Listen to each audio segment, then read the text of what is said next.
hopefully. And if not, it's going to be a quell into the fights, but it looks like this is going to be the opposite ends here, CA. Yeah, I mean, look at this congestion of players and teams here, I should say. DRG already trying to seek in to get some of this piece of this action. We do have TE as well in the same area. SS1. I mean, this is so many players. TE's still trying to loot up currently. SS1 as well. Might want to try to get aggressive onto one of these teams. 5-2-1 in the back end as well. Might get contested here by SS1. We do see Rosemary still trying to back on up. I mean, we do have the action now happening in the center of the map. ASE now the F invested there from design in the back end. We do have Walker now. It's going to go ahead and catch the prowl here. We got the 1.0s here in the trios. Big damage there on to the Viper there for ASE. And now we do have the Viper, the Tesla ultimate called in as well. Jing with a massive parry. And he's going to pick a elimination there onto one of ASE's members. Yeah, I kind of clued into here with ASE's performance, and I think they're going to have a chance of making that top 6 mark. I'm going to knock on wood before I say that, because WBG losing out A-Shot, losing out that Zipping Ying is all going to come down to offensive pressure. They got themselves to go through, hopefully to see that blue focus come out. But Sleepwalker finds a hit. Jing goes down here. It's going to be a solo pickup for Sleepwalker to go up against a 1v1 against a Tessa. Now there's going to be a chance for the ultimate to negate that pressure from the Tessa V1 coming out for that knockup. The gold focus or double dash off here. F2 avoided, double tap. It might be looking for a 2.0 release here. Gets double tapped on here. V2 doesn't capture that Tessa. Sleepwalker's going to go for the omnidirectional to deny the clinks. Number 2. And looking at Sleepwalker catching it out here. 1, 2. Looking for the 3. He gets it. That's eliminations where the team has salty res, but they are already Gucci. But you're going to see ASE looking for that salty run back here, CA.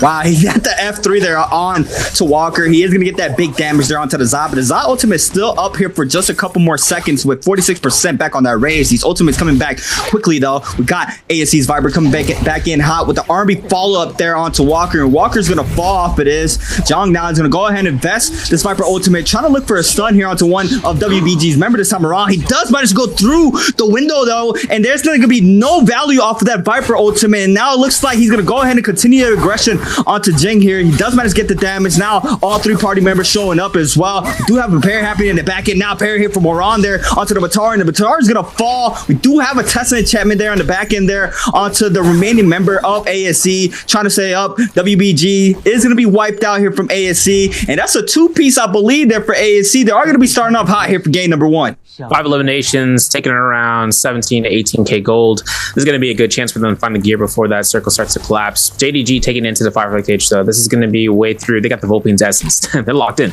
They got a gold, purple fan, I should say, on Tusik right now. And taking into supply pools, obviously, they prioritize getting those Thunder coins opted in for the Jade Frame 1. And now they're going to be just going ahead, rotating into possibly Imperial. They're actually, no, Spring Enclave. They're going to Moongaze Terrace.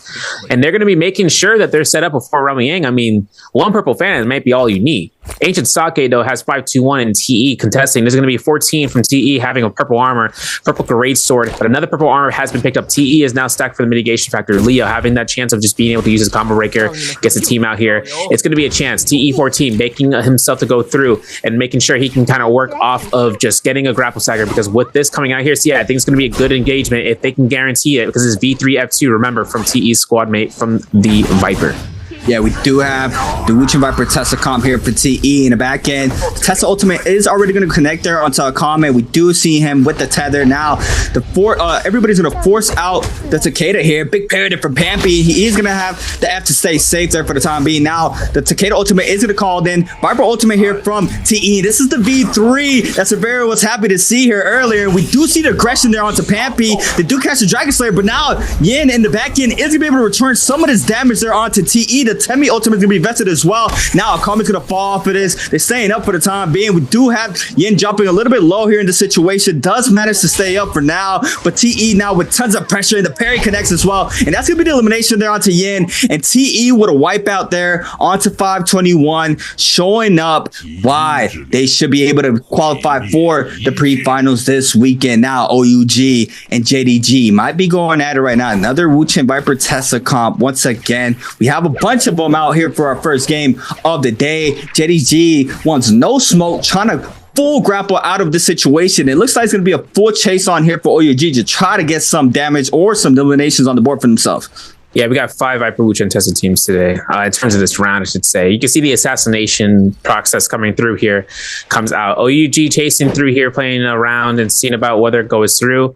Hopeful to see whether or not we can, see about whether it can work out. Honor Temple spawn out of EWG's position with DRG. Now, this is going to be interesting. I think DRG actually lost their first set of lives. There ain't no way we can see the common armor on Lucian 98, man. But listen, he's a Kurumi. These guys F2 to be or F3 should be in the play. They actually did lose their first set of lives, so EWG going to be rocking through here for some eliminations against DRG. If they're careful enough to go off of here, there's going to be a long sword. There's going to be a great sword scare rush coming out here from Dongqing. Now, of course, they going to come out. Looking to try to hold the horizontal release, maybe hoping to kind of work off into seeing about where that drop down blue could potentially come down. There's a lot of hidey spots coming from Twilight's Pass for drop down blues. You can scare rush off of one of the rock faces and drop down with the vertical, but the great sword is also making an appearance. Whether or not DRG are going to make it a conversion into a pull sword, it's going to be up to those decision making. But we saw the great sword gets changed into this patch as well. Horizontal to kind of close gap the lockdown for position, and its 1.0 release is probably one of the strongest multipliers in the game. So for everyone to kind of work off of using that, it's just going to be a pseudo spear, with a stone form proc. So if anything comes out, a 1.0 release that can track better than what it once was, something that the players have fully utilized and getting used to, seeing how the potential of it in close quarters fights can come out, especially with quick stagger weapons from their teammates like dual halberds, dual blades, those 1-2s come out. WBG though, stuck in the zone, sleepwalker, looking to try to get his team back up after those fights in Imperium. It was kind of crazy seeing that and seeing how fast they salty res just because they wanted to respond to ASC's assault, or rather vice versa, I should say. X1 though, Moonbane is going to be expiring here. LID trying to cast it, figuring out a spot to kind of place that down. We're going to see a floating platform being used out here towards Mercury River as TE and ASC go down to a fight. ASC, this is going to be a mirror match between both comps. We do have Tessa enchantment happen in the back end, but the teammates there to avoid any sorts of damage there. EWG starting to move on in as well with the third party potential here between both of these teams, but ASC already with 5 on the board currently right now, looking to try to set up for the first one with Yang of this game. We do have them rotating out, but BBE full grapple on in. They want some piece of this cake here. They are going to try to get aggressive, I believe. We do have them trying to kite out some of EWG's member on the left-hand side. Roshishi trying to lay down some pressure here on the bows, trying to see if he can get some sorts of damage. I've been on the Viper here for BBE. Gonna go ahead and wait this out, trying to look for the perfect opportunity for him to potentially use his ultimate, but EWG as well just wants to see if he can try to back on up, try to post up for the first round with Yang. He's gonna spawn up pretty soon. We do have them just waiting this out. This is the difference right here from trios to solos. We do have these teams playing for that end game because that's where the action happens here for trios. Yeah, it's tough because I know that there's only one team here that still has only 2 teammates left that are still down, but 34 players still left alive. Now, coming out into the Spring Enclave, JDG is still opting in around here. We're going to have a lot of Rami Yanks. Can't wait to see the Jades. You know how I go about that. Yep. trying to see what we can see for the teams before then, and then having the opportunity of how successful the Jades game would be if that's the main reason they win, or just, still there. But Wind Blast comes out here, trying to deny the Zan Cypher. Looks like JDG going to be opting in here. Let's take a look and see about this. Going to be a stamina strike coming up from Jing and the Vulpine's Essence. That's all we got for JDG in terms of the builds for this. Most likely to see those attack chains be stacked up for some mitigation into HP across the board. But their opponents are going to be SS1, and now SS1 is a Xiphon. SS1 going to be looking to try to go through here. You're going to see Suzuki looking for the mid-air F1. He finds it, looking for the RMBs. There's going to be a chance for the fist blade action for the Clinks. There it is. And fighting Tusik to try to find a connection for the RMBs. He finds Gen 1 here from SS1. Uppercut's not going to be confirmed here. The F2 charge was a mid-air. Tusik eating up a lot of damage here, making sure he can kind of kite around. Finds his Temi to use that ultimate as a defensive measure to try to push into the Matari to invest her dashes to get out rather than to stay in. And now Rosemary, the Zai, he's coming out for blood. He's pocketing his ultimate to go crazy.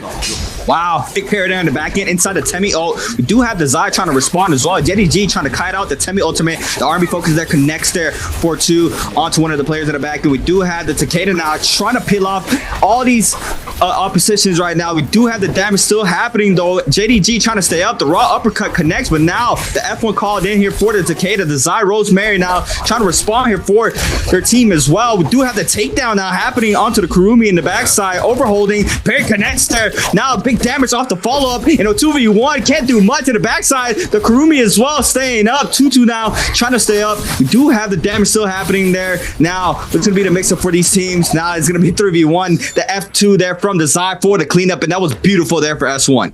Yes, this one rotation was phenomenal coming out here from that Zai ultimate, especially after the Takeda Furins were expended, or more importantly, when the Temi Circle. Now, Pole Sword is going to be picked up here from this point. Gold rarity. The Scythe. Yeah, Scythe for the new Pole Sword skin go crazy. And that's going to be a chance here for the weapon. If I'm not mistaken, that's another Stamina Strike coming out here. I'll triple check for you guys. But more importantly, it's the fact that this Xiphon comp has so much economy-based aspect towards it in terms of damage for how cheap it can come out just from skills and ultimates alone. JDG just, saying, bro, look at those guys over there, man. Going out here, outside of the Romy Yang, they're going to be looking to try to find teams to fight outside of that range. DRG, outside of their Romy Yang with victory, looks going through with that gold pole sword on standby. They'll be going ahead and having, the time of their life. They could find a team. I mean, Vermilions to come through and just go off on that end is going to work through tremendously just to burn those first set of lives or just hunting around. 6 eliminations for X1. Now, this is going to be a secondary kill spread for the team. SS1, though, finds out DRG. And now we're going to see the engagement between both of these teams. And it looks like it's going to be between both Romy and Victors. Yeah, and this is the best scenario, I would say, if you have buff. To not try to stay, you can stay up in these games. We do have DRG trying not to take a lot of engagement. They are going to back on up here. SS1 though, full throttle in, trying to get some more eliminations on the board, I should say. The Zai ultimate invested here for Rosemary. Now Don Q is going to respond with a Zai ultimate as well. We do see him trying to knock back Rosemary here from his teammates, but now the Zai is going at it here. 2-2 drops very low in the back end. Rosemary now getting clipped here off the Zai ultimate there from Don Q. Now we do have the omnidirectionals happening here for DRG. Oh no, trying to go on top, but does not manage to do so here with a little bit of a movement error, but it's okay. They are still up, and now 5-2-1 going at it against S1 here for the third party. 5 eliminations for a 5-2-1, taking blue armors and going crazy with the Takeda Furin on activation. 2 more left. After this third one, they can connect double blue focus here. You can see Wushin 98 forcing out the ultimate for that Kurumi deletion. Wushin goes down. Sobloom picked up from the opposing side as JDG looks to try to sneak on in. Temi Circle coming from Akame, and they're going to be looking towards using this cape as a way of disengaging. They get Kakaxi out here. That's 7 eliminations. Tessa and Chant guaranteeing off of Akame, if I'm not mistaken, and Yin. This is dangerous right now. And you can see Zhang is going to be going ahead and trying to flank out, seeing about the reset for the bodies. And Romy Yang depletion teams are also here, right? They need to make sure they get rid of that depletion. That's where EWG lies into the stead. A Xiphon comp to really work in with Comet with blue armors, blue weapons. Xiao Wen goes down. Dongqing 9 gets caught into the elimination with it. And that's going to be where we're going to see the Sobloom yoinks. The snag tech is going to be important in trios right now, especially coming out from snagging those Soblooms, snagging eliminations, just trying to catch as much as you can without the risk involved. That's where the shark bites the bait, because if you can go ahead and get elimination, the other team's going to feel some sort of type of way about it. But we're going to see a Viper ultimate come out here, and it looks like XS1 is going to be caught completely before the Romy Yang depletion expires. Oh my god, Viper ultimate into the Tessa enchantment just to secure the elimination there. There goes Vermilion's Bird's Bite as well. And OUG now with 3 on the board are going to have that clean up there for themselves, staying inside this game. Currently EWG trying to full focus JDG trying to grapple on out. Luye is going to go ahead and buy a little bit of resources here for the chase down with 10 grapples remaining. It's going to be a little bit of a hard task for him to completely full chase down, depending on how far out JDG wants to back on up. Now, do have our second Realm of Yang starting to form on in for our first game. Very curious, very interesting. TE just going in for the Mystic Might. Not sure if they went inside the realm or they just got the Spirit Well. That was a little headshot right there from the bow from 2. He said, back up. I know you trying to full chases, but you got to back up for a second. Now, JDG's Kurumi is gonna get focused here by EWG, and that's a lot of pressure happening now. Luye is trying to stay up, and he's gonna get parried as well. The Kurumi staying up. Kurumi ultimate invested. Cookie and Luye are gonna both get caught up there by the Wisp. It's just a lot of damage here in this corner now. That 2 called in goes back up to full health off the armor alone. Now the Zai trying to stay up. They are gonna be able to get some damage on the board, and JDG is trying to back on up. We do have them trying to still apply the pressure, but it's just so much sustain here from the opposing comp, and this might be bad for them. And EWG is gonna fall for this, and JDG staying up here in this scrap off. Yeah, the successful pressure came through against Kiki, but then all of a sudden, once that one parry occurred, just from casting the F ability and then being able to use a parry animation within, first setup for the Wisp for Temi. The second setup for the Wisp happened afterwards, and now it's post Zai ultimate for the knockback to try to get back into the Kurumi circle. That was over though for EWG. Once that happened, there was only coming back from that point. And now we're going to see JDG bow shotting XLY. Man, we're really looking to range game these guys out. It's okay, though, because DRG is right there. They're looking at 2 seconds. 2 seconds. Like, wait, hold on a second. Gotta wait, get some space here for the shot. 30k gold in the hands of X Ball. Oh my God. Throw. Perfect execution getting those crossbow bolts. But, you know, I mean, we're going to see the denial with that advanced heal being brought up. This is going to be an advanced heal that's going to be burned for all the resources they can get, man. This is tough because XLY is going to get pressured out here. DRG looking to try to go for it, and the fist plate's going to come out from XLY. Got to be careful. F1's up. V3 is up as well, but we're almost at level 3. If we can find another weapon to the vicinity, we're going to see that. But this is going to be a spearwell fight between 3 teams out and towards the sword tomb. Wow, there goes the Wuchen port. They're going to stay safe from this, but no, looks like the damage is going to happen here for the opposing team. Dreadful well there from one of his teammates. We do have the second Wuchen port here for TE. They're already going to be able to stay out of the situation. The ASC is going to stay in the spray well. Now we're going to have DRG against X1 for our second Roman Yang here, and it looks like it is going to be Siphon on this side, and we do have a Zycon for the opposing side.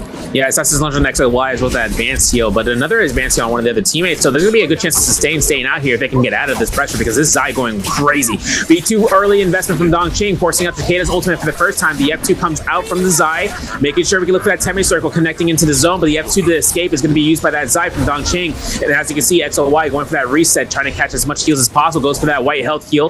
With that advanced heal, it's going to do some good work. He can create that pressure. Kakashi caught almost by the Whistler. The F2 comes out just in time. Dongqing catches that snared, and now it's going to be a Kurumi ultimate used in the last possible second. It's Takeda Fear for the third one, and hoping to look for the last one. He finds that last knockback. We're going to need a recast ASAP from this Kurumi ultimate, because if not, this is going to be tough for X1 to stay sustained, as that Zai is just going to go ahead, deforming ultimate, but has that pulse sword on standby. There's going to be a 2v3 right now, and X1 maybe looking through it. No, it's still going to be a 3v3, and that advanced heal is still proccing out here, but we're still putting that pressure on. But yeah, it's just so much damage now. XOY is going to eat up some of this damage as well. The overhold there off the Matariev, no connection on that onto XY, but XY is still going to fall in the situation. Now DRG with 3 up have the advantage in this run with Yang. We do have Don Q getting full chase down, sends out the army focus there off the pulse sword into the F2 as well. Not sure if that connected. Now the big period for LYD, and that's going to be the elimination there for that squad. We do have X1 now trying to respond off of this, and this could be bad there for DRG. Now ZDI trying to stay up, overholding. There goes the Matari backstab into the air LMBs, into the F as well. We do have just so much pressure there from DRG, and they are going to stay up, even losing the Zai there for just a moment. Now they are going to get that gold armor in hand with the weapon upgrade plus the buff as well. Very curious to see if these teams are going to be fighting out now with the Draco Storm in the Spirit Well. For, you know, it's going to be a big change, but they are going to be taking this Draco Storm for the second pick of buffs. So, you know, this is, to me, this is new. I mean, this could be standard. I mean, you know, but to me, Draco Storm seeing out, it's always crazy to watch because there's just so much pressure from these squads. So I'm excited to see the Draco Storm play right now. Yeah, dude, Draco Storm goes in absolutely crazy, and it's still going to be available for the teams potentially in those parallels when it comes to the end game circles. So that's another thing to update. Another thing, yeah. Patch, right? For everything coming out here, though, they're going to be able to pick up a Nerf Shaker as well as finding another gold weapon. Now they lost that full sword to X1, so X1 has another gold weapon in their inventory. It's just really the potential of that Hong sword coming out. Now they also got a scatter shot, so if they're going to stack up a target lock fire arrow Jade, and they'll be able to see about using that, or even just for staggers with guaranteed throws of ranged weapons. Now ASC, they're working into the Skygaze Cove. They see JDG off to the vicinity. The bells may have been struck already, but ASC is still looking around here. 6 eliminations, and looking to use this dagger for the Viper into this game. Now as Jiangdang's looking to, you know, kite around here, try to find this out. It's a bell. No one's around. No one's around there. I'm like, yeah, you know, bada bing, bada boom, I'm walking here. No one's going to be able to find out whether or not they're going to be finding those players, because ASC just fully kited past JDG, intentionally from JDG's behalf, though. They saw the Draco Storm. You got to hide out. Even though they don't have Romulan depletion, they don't want to take the fight. Assassination can kind of go a little bit too much in terms of this stead, and especially when it comes to the endgame circle with the Draco Storm. But now that it expired, they were early on towards it. They could have a chance of finding them in later, but like the attrition for endgame is going to be to play 30 players still alive, only one team with the Romulan depletion. That's going to be X1, and they're over here by the Imperium region north side, and they're by the Black Tortoise Gate. So for X1, this is going to be a dangerous game they'll be playing. They got a lot of money to be had, so if they're going to be down in the zone, if the Reaver terms are still available, they're going to have to do it right now, or they may not even get a chance later on. X1. That's what I just mentioned. Go ahead and spend some of these coins right now. They're so rich right now. I'm gonna go ahead and top out from all the Jades. Do have them wasting it here from XOY. Do spot a team though, SS1. Are gonna go ahead and full focus this. X1 First one's in with that Yang depletion timer. With 2 minutes and 50 to try to cleanse this. Trying to see if they get some sorts of eliminations here onto SS1, but they do have him full grappling now. It looks like Rosemary is going to get caught up there in the back end. Now the scrap off starts here from both teams. Nice F there from the Matari to back up the Takeda for a little bit of time. XLY now trying to find an opening here for his team. We do have X1 now retreating. Trying to get a quick reset in here for the Takeda with 2 minutes and 30. SS1 go ahead and continue the distance and maintain it to try to see if they cannot get inside any sorts of aggression to make into this end game. We do have them potentially running them into another team, but X1 now go ahead and just stop the aggression for the time being. X1 2 minutes and 15 now.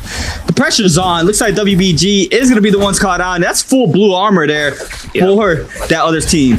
Yeah, this is a zipping in comp for WBG for the Zype, and now you can see the deletion coming out. These guys had a lot of time to reset. They needed to reset after the first fights in Imperium, and they only had a chance to do it for so long, but now XLY looking to try to use that for Takeda Fear and fully invested with that V3 at full stacks at level 3, and he looks to A-Shao. He just rubber bands back. He looks towards the scene about that Zai. Zai likes tap dodge. Sleepwalker catches the V2 stagger, catches 2 to 3. The Sleepwalker gets top of the R&B, free R&B playeries. There it is. A nice reset. F1 comes out, but F1 does not worry. It can't do anything about the Zai ultimate. That's one of the bigger fights out here. LYD goes down. XOY goes down. Oh my goodness. To turn around, WBG could get a full swipe here. A-Shao's the only left alive. Don't lose your life, bro, because it's going to be one R&B. We're going for that meteor going through. Nope, we're going to go ahead for that blocking stream. Wistro comes out. ZDI sees that zipping, sees the amount of sustain she could actually earn herself through here, has that V1 to come out.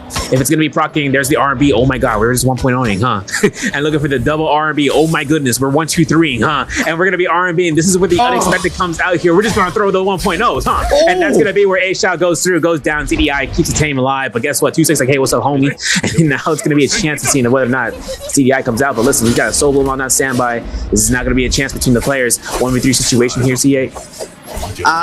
It's rough. It's super rough. You know, it's super tough right now. We do have Temi trying to stay out, but JDG, oh my god, triple parried from ZDI onto all 3 members of JDG, into the Wister onto Zing. Wait, hold on, ZDI trying to stay up right now. Has the Temi ult blade. It's just a little bit too late. Just needed a little bit more time there. And if I would have seen the 1v3 right now, I would have probably lost it right there. That crazy I lost it, oh my god. Can you imagine he had Sapjade, bro? He would have just deleted. He would have stayed up. Yeah.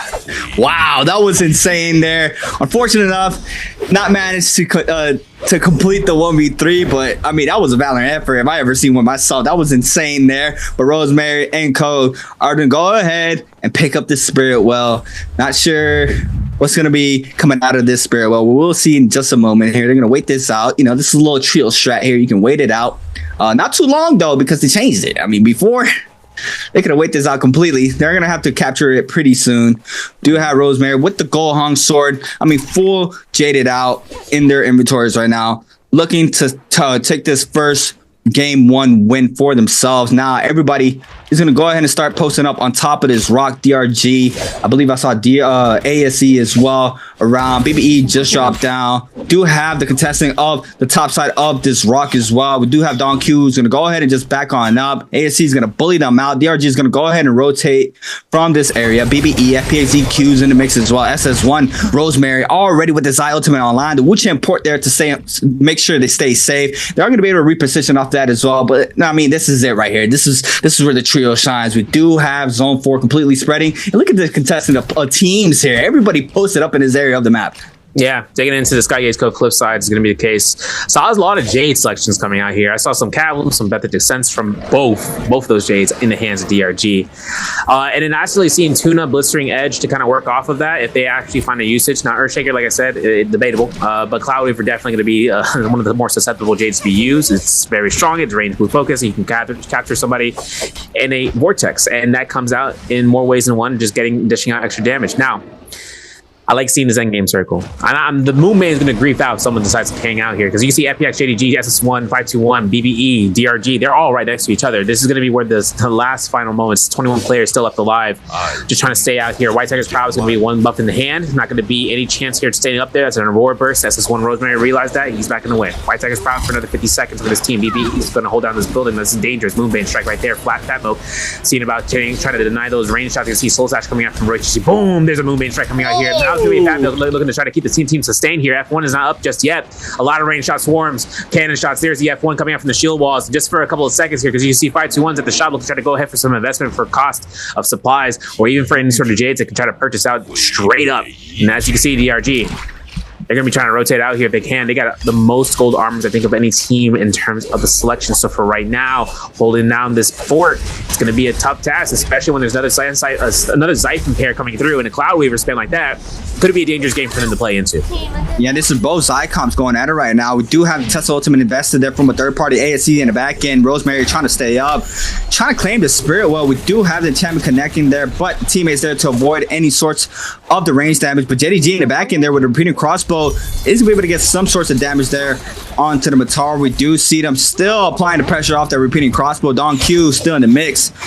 Full aggressive here onto all these teams, trying to see if he can stay up. The Spirit Well still up though in the back end. We do have, I believe, JDG in the back end still going at it. 521 showing up. SS1, Temi Ultimate's invested. Everybody fighting for the Spirit Well right now. Rosemary back in it as well. We do have the Wisp connecting there onto Rosemary. Even with the Matario up, they are still able to connect off that Temi Wisp now. Another Temi Tesla Ultimate invested there. Just so much enchantments. There's so much pressure from all these teams trying to stay up. He grapples into Aurora Burst on his top side. Doesn't matter to stay up. Trying to see he can knock him out here on top of the temple. But Don Q now in the center of the Spirit World trying to contest this here for his squad. Yeah, the 1-2-3 is coming out from Don Chain. Now it's going to be looking for this chances getting to that Karun circle. It's going to be expired here at 70-80% right now for that Spirit World. Trying to claim this out is going to be a mission because 521 is going to be crazy. Look at the kill leaderboard. You know, BBE's at 11 eliminations, but we're going to see some spans here. We got that Spirit Well, so that's going to be a whole reset. DRG having 7 eliminations. They're going to go for the chase down. The F2 comes out here. 1-2, Zakame goes down here. Might be a chance for Don Chain to look for that V2 spam. He's going to look for it. He's going to activate that ultimate on frame 1 advantage here.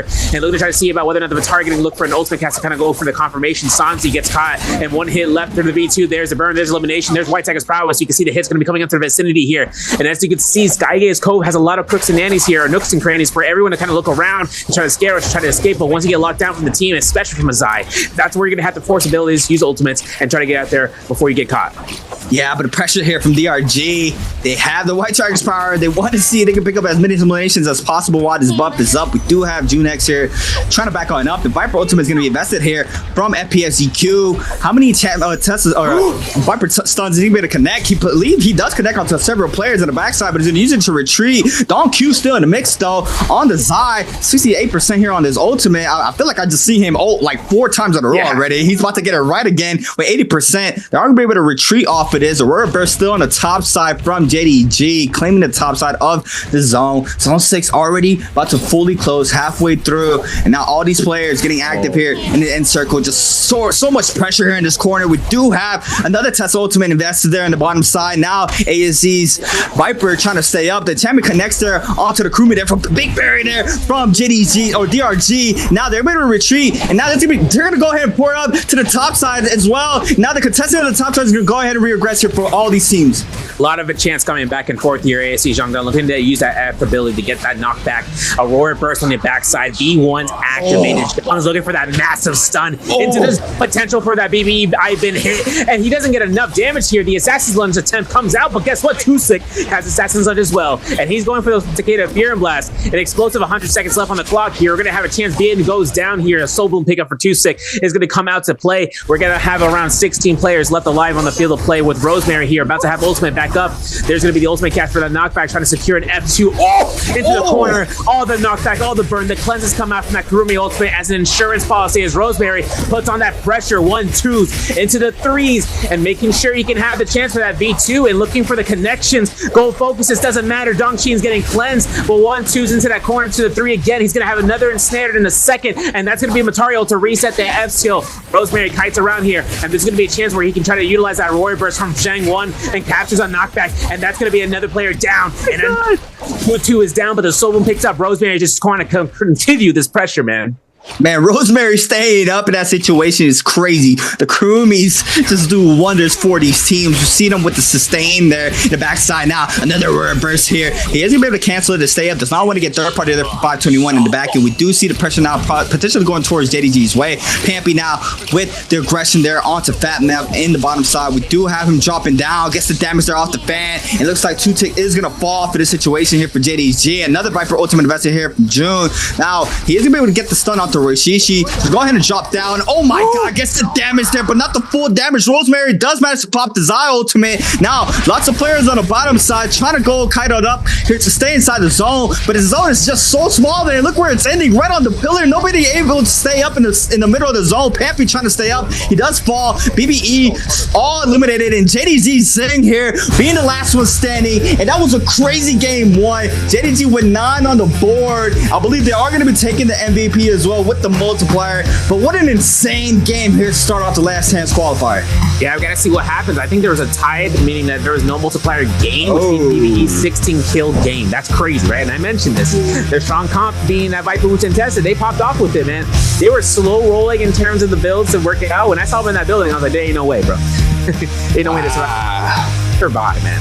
The amount of Viper Wooch and Tessa's that game makes it that much more enticing. I'm just trying to hide them because beating past the enchant immunity is something that they had to work through.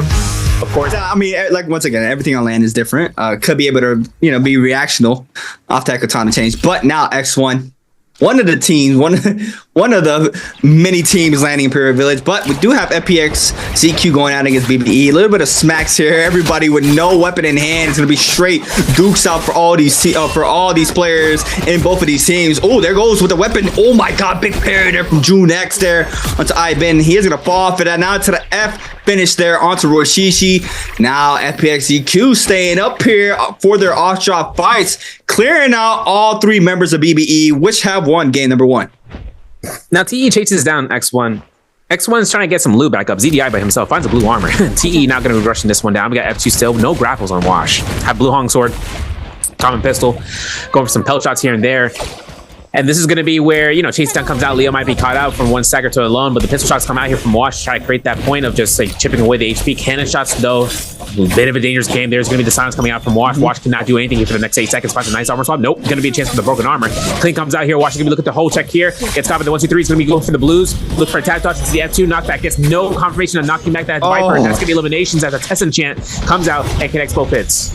Yeah, that's just rough for them. There goes the enchantment there onto Leo. Leo's going to eat up all the damage. 1 shot left, and he is going to be taken out as well. And X1 winning off there with off spawn drops as well. I'm going to pick up 3 off of that team wipe. Now DRG and EWG. I believe DRG did invest that Tesla ultimate already. Louis there onto one of DRG's member. Does not get the follow-up in the back end. Cookie there with the full sword is going to be able to pick up elimination onto DRG as well. Now in a 2v3 situation. Oh, there goes the frostbite there. And looks like Louis is going to fall for this as well. Cookie now trying to stay up. And it's a 2v2, I believe. Big parry there from, oh my God, big parry there from Xi. He is going to be able to stay up now in the 1v2. The on Q trying to stay up. This might be bad for him. Cookie here with the umbrella there onto Xi to the refreeze there off the butterflies, and that was beautiful there from EWG. Yeah, EWG almost fought themselves in a really bad predicament. Lue just got his ultimate back, got his ultimate up and got frozen right in the process, and then turnaround just came through. 5-2-1 though, dissipating from this area, needing to back off once that bell was struck here. We're gonna see 5-2-1 Pompey with that blue fist blades, blue armor on him as well as for Yin.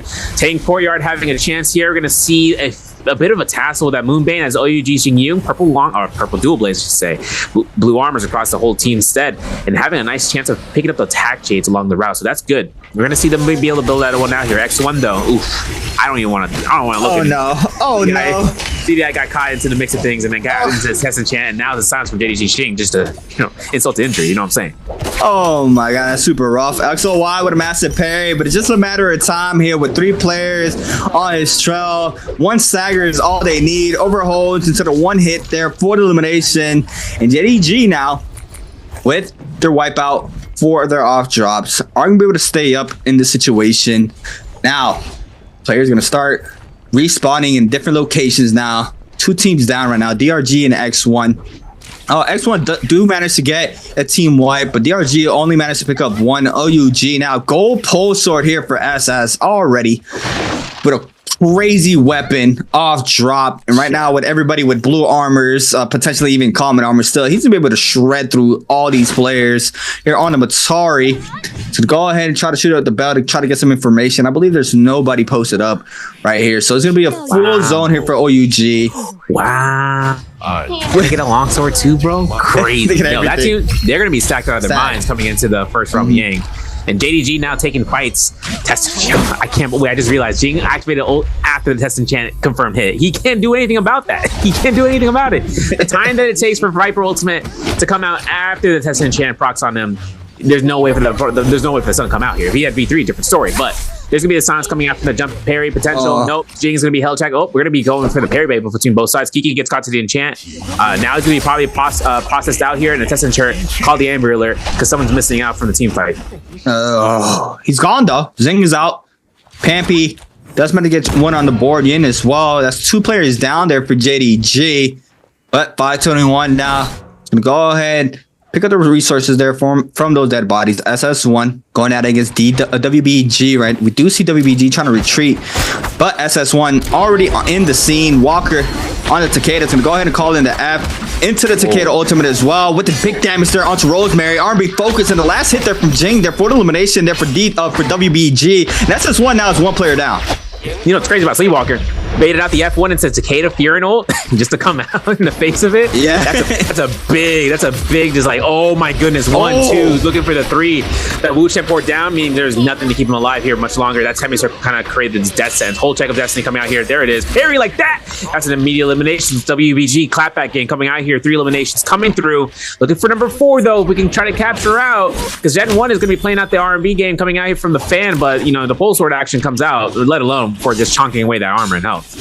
That was a beautiful Temmy ultimate there to lock down, secure another elimination there. They did get the res, but quickly Sleepwalker was there for the hit, and now that's player down there for SS1 and WBG.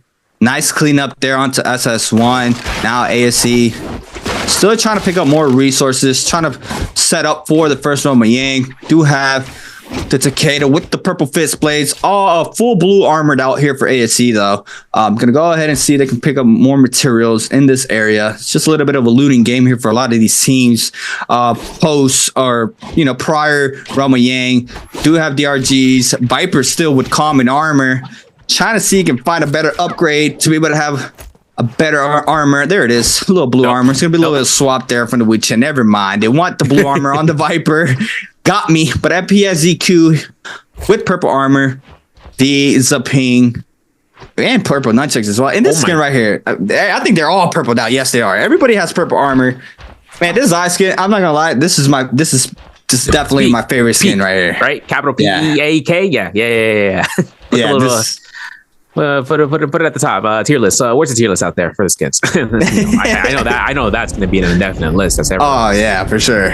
FBX though, purple weapons, purple armor, fitted out. Roma Yang in a minute or so. We're gonna see a movement spotting in here onto the west side towards Camel Slump. So I mean, teams aren't, I don't know if teams are going to be rotating down that way, but that's literally the only Roma Yang off the west side of the map. Only Roma Yang to be spotted out. The only other thing is going to be a Draco Storm Spirit Well that'll be available. That's where BBE is near towards the Jin Armory. So for them to kind of work off here, this is where DRG, like I said, 5 by which in Tesla comps, they ain't taking Roma Yang fights unless they're Mad Lads. For the enemy they have, so the Zypins or Sand Siphons, they can't take those Roma Yangs. They have to work into the outside. And DRG and 521 going to be looking to the path line here. We're going to see 521 actually kiting around behind DRG. And now for WBG outside of the Salvation Podium region, going to the east side. I mean, purple armors across the board, blue fans, double blue fans. Purple fist place though for ASC Jungling, as we mentioned before. Just kiting through here, try to chase this one down. They're actually right behind WBG, right, tailing them down. 18 grapples left for Jiandong and having 4-to-7 ratio for the healing berries to the armor power ratio. Now, 30 seconds, 15 seconds before the Roma Yang. I'm always curious about the Jades. I kind of want to see what's going to be the Jades coming out from the drop down, because the thing is that when it comes down towards specialty Jades come out, that could, like I said, make a break. Rupture Gale Orb for the poke damage. Martial Art Will Form Hook for the control, because then double fans. That's the reason we see double fans. Coming out from the players. There's going to be a mad lad dash effort for the Roma Yangs, and now it's going to be a chance for this WBG to get griefed. Oh, man, I would be upset. I'd slam my Not the Zaya F2, just to back them up and not be able to take round. But FPSEQ already posted up. Do start up high, but it's gonna be the mix up here for FPSEQ against OUG. Do have, I believe, both Zycomps out here for both of these teams. We do have Junks here with a massive F2. It's a little bit of damage. Oh no, I heard Matari ultimate back in. That's going to be a lot of damage here onto the Zai. He's trying to stay up in the situation. To the 1-2 there onto the King. Now, Zai still has ult up. He is going to be able to pop it this time around. Now, what's going to be the mix up here for John X? He is going to be able to get some damage, burn damage onto one of his players, but the King there, stopping any source of pressure there. Now, big damage to the backside. Both shots connecting there onto the Zai, trying to stay up. Now, with 1 HP, trying to use burn here to try to create some of the space. Does get a little bit of burn ticks here, and still trying to stay up and trying to get some healing off to the Zipping ult here. Yeah, Jin X is going to have that Phantom set to work in his favor. He doesn't get caught to the target lock, but of course for the grapple saggers, that's one thing. 1-2s against Jingyu, 3s gets type dodge. It's going to be the F2 coming to hit the backline for Xiaoyu. Xiaoyu's down though. V2 comes out, roll come through. We're going to see a horizontal gets constant pair. We lose those nunnies. That's purple nunnies on the ground. That's going to be purple nunnies not back in their hand, and that's OUG taking a victory. Gold pole sword, like I said, they were stacked for the weapons. Even though they didn't have the armor, they were stacked for the weapons. And we see the chances here for the halberds to be picked up from Jingyu. There'll be another standard strike to be built out, a Hong sword, and most likely Vermilion's coming out. Purple halberds also accrued into that purple rarity of the weapon. You know, OEG stacked out for team, you know, here and there. So now it's going to be them outside the Romy Yang just going crazy into the Tang courtyard south of the city of Tang. We're going to see DRG outside with that Romy, with not the Romy Yang, but with the Draco Storm working through and chasing down, because you can see DRG are just going to kite around as SS1 is going to be in the zone. Yeah, now the pressure here from DRG. It's going right into SS1. 521's on the bottom side of the terrain as well, but DRG has their eyes onto the Lone Wolves there from SS1. Now, it's going to get caught up there by another player, I believe. Now, Rosemary in the back end is going to get hits off some damage. We do have the Tesla Ultimate invested there from SS1. Quick interactions there from DRG. Now, the damage is going to go towards the Tesla's way. Now, the Viper Ultimate is going to be called in as well, going against DRG. But a Wu-Chan port there to make them stay into safety. 521 right next to the bush there. He does get the stagger off the Draco Storm, but full team committed still towards SS1, and they are going to be able to back on up, but now the pressure's still happening towards their way. Bro, wait, 521 just hit it out. Kakashi didn't mind any tension, so they're seeing red. He was like, wait, hold on. Yeah, I mean, he didn't go through with it. Like, I'll keep chasing, I guess. But listen, DRG chasing down SS1. Rosemary tried to hide within the wall. Camouflage, 78%. Nice chance here for the Blistering Edge release. Oh, Stormform. Gonna come out for another one. Cat dodge. Nice. Jump LMB coming out for the Saggers. And there's gonna be a Stormform proc again. Shot in the other direction. Looking for a chance for the parry. Nicely done. And that's gonna be the point. Or the zone's gonna kill out. Rosemary goes down here. DRG is gonna find a third elimination. I'm not sure if 521's gonna want to invade this as a third party, but SS1 Gen 1 is gonna be left by his own stead. Meanwhile, towards the ravine, towards Gen Armory, BBE, EWG, OUG, ASC, they're all fighting for each other. Oh my god, three-way scrap outs here. 3 teams going at it. EWG picking eliminations. We do have lots of stagger happening in the terrain here. ASC trying to stay up. Big paradigm from Fat Melt trying to respond here off the damage. Kurumi Ultimate's invested for both squads right now. We got the 10 Ultimate back in. The King falls off of this. ASC with 3 members still up, being able to apply the pressure there onto BBE. Fat Melt still in the mix. Do have the tether. EWG now full chasing down Jang here. He is able to get some sorts of damage. He's gonna fall though, gets caught up in the corner, and ASC with another parry in the back end, this time around towards Fat Milk, and now the Dragon Slayer onto Fat Milk. But BBE Roshi, she's trying to stay up, gets the damage off the R&B there onto one of those players. There goes the Test Ultimate for the second time into the silence. No escape it's off of this, into the 1.0 from the Hong Sword in the backside, in the Dragon Slayer, and BBE is gonna fall for this, and JDG now with 5 on the board here for game number 2. Taking out that's the kill leaders. EWG still leading up to the rolls. They burned their Vermilion, so now they're going to be rotating towards the next Romy Yang potential. DE chases down X1 here, and as you can see, the Vermilion is still active for another 30 seconds into the ravines towards Moonbeam Gorge. For TE Wash, though, one last grapple in a dream. Let's see what we do with it. We ain't going to use it, aren't we? Yeah. I mean, listen, he's going to use it there, but he's going to have to really look to the resupply for scale rushing or towards his team. Might be even wanting to cancel here. But the shops are going to be in locations very scarce in terms of this area. TE hiding in the bush just to make sure they can just burn out. Reassess, reevaluate, reposition. 1 minute on the clock though. FPX losing out that Romy Yang, not a really good sight. But they find ASC here. This could be the potential for them to chase down purple armors versus blues. Ultimate cats are fully ready to go for FPX, and ASC are looking to be around 66% of the way there between all their ultimates. Yeah, now FPXQ starting to show on up. They're going to have to try to aggress this as fast as possible with 40 seconds remaining on their Yang depletion timer. ASE, though, wanting to start posting up for the second Roma Yang. First one in. Junex now. Find the pressure there onto the Takeda. Now, as I ultimate invested, we do have the Zaping F called in. Massive parry from Junex there. Big damage as well. Jiangdong now is going to be caught up here in the backside. There goes the burn out to 3 players. The big juggle there. And now that's going to be elimination. First one down there for ASC. And FPXQ making this happen. Now the cleanse comes in there for the Zai in the backside. Do have 2 down now for ASC. Last one remaining. And FPXQ doing wonders so quickly there. Are going to be able to cleanse on now. And they're going to be able to post up for the next round of the game. But now JDG called out the last member there on the backside. And TE now getting hit by a little bit of pressure there from JDG. It looks like the aggression is going to still happen inside the zone here. Yeah, every single time you're gonna see fights happening, it's like the same reason there's liquor stores out in every single corner. You're gonna see an R&B. They just want to kill each other. If that's the case, everyone shows up. This man dropped down blue. Wait. 14 got the kill. Got the bow shot. Destiny. Yo, wait, I need a replay. Production team, where are you at? Listen, we got to see what's going to happen over there. I need to see what's going to go through because these guys are doing work out here. Jinyu going to be chasing down through towards the Pinnacle Town. Now JDG is going to be looking to drop down blue. Maybe from Jinyu is going to go out here for the bait out. Of course, Dusik baits through with the jump LMB, and that's exactly what Jinyu wanted, trying to see if they wanted to anticipate for a fight. Jinyu's going straight east. TE's right south of them. These guys are not that far away from each other. They're neighbors on the block right now, and they're pulling up because everything comes out the Falcon's Perch. If they want to fight out towards this area, that's the case. But we still got Spirit Wells, we still got Roma Yangs, we still got fights to be had. Our kill leaderboard right now has only 4s and 5s and 6, 1-6 FPX, but then EWG having the crown base of 8 eliminations so far into this game. Where we're going to go through with, you know, we got around 30 26 players. A Reaver term has been purchased coming through from Jacques Hughes, so we're going to make that up to 27. But the Roma Yang EWG free low gold longsword on Cookie. You know, that was the person who had 43k healing. It's going to be a burst arrow built into this build, and then as well, I gotta double check the scene about that one, but we're gonna have a nice shard late coming out. Fight FPX DRG coming through here as EWG drops in here with a Temi circle. Wait, there goes the Viper Sun. I'm gonna mention it after, but now Dunex is gonna fall off of this. He RB'd into interact. That was so fast, like that was so quick being able to do that. Does manage to cleanse the Tesla Ultimate, but was not able to stay up. And now the last member of FPX is gonna be taken down here from EWG. Hey, that was an insane run earlier there with that quick eliminations there.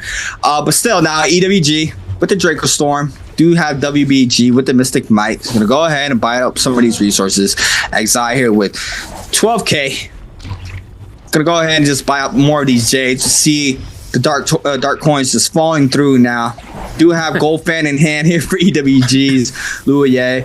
With the Takeda, I mean, this is what you love to see if you're a Takeda in trios. Being able to have that goal online for yourself, to be able to get that is wonders here for any Takedas. We do have them now seen. I believe JDG there in the back end. It's just a little bit of a, just visual. No, Kiki's gonna go ahead and get parried there. Oh my God, massive parry there with the Draco Storm. Gonna be able to get the full stagger there onto Kiki.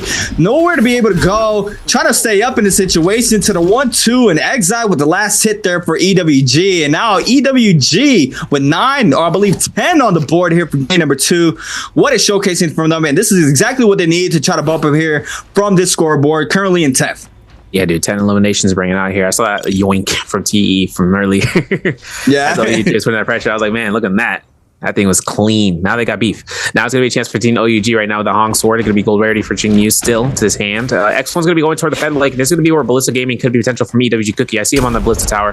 Got to be careful, though, because there it is. It's going to be a shot coming out from the Ballista Score Sheet. You gets caught by one burnt stick. It's not going to be a whole bolt in the face of danger. But Jingyu, I mean, this man's he's chilling. He's got support lines. He's got Aflac. He's got the insurance policy for everything. So whether or not he's investing correctly is going to be his case for the shops later on. We got no money. Well, we got money, but we don't got a lot. So for them to get elimination, they'll get a lot of money from each elimination they earn out here, because now it's going to be up to Case and Draco Storm for the next 45 seconds, as well as with WBG with their Mystic Might. They want to go ahead and Skype out here and try to go for the connections, but regardless, Zyphon with this type of build can go a long way. It's on the same level as a fully kitted out team, pretty much with gold armors and such. So for them to kind of work off of here, this is where we can see TE are even better because they got purple armors across the board, and they're gonna be going ahead taking fights in the Pinnacle Town against DRG. He's like, man, I'm just trying to do my challenge here. Hold on, let me just go ahead and interact. I got dailies to complete. Just here to do my dailies. All right. We're gonna go ahead and back on it up. Y'all got that DRG. We got what we came for. We got our dark coins. We're gonna go ahead and just back on it up. DRG though. Go ahead and try to rotate on into the next zone. WBG.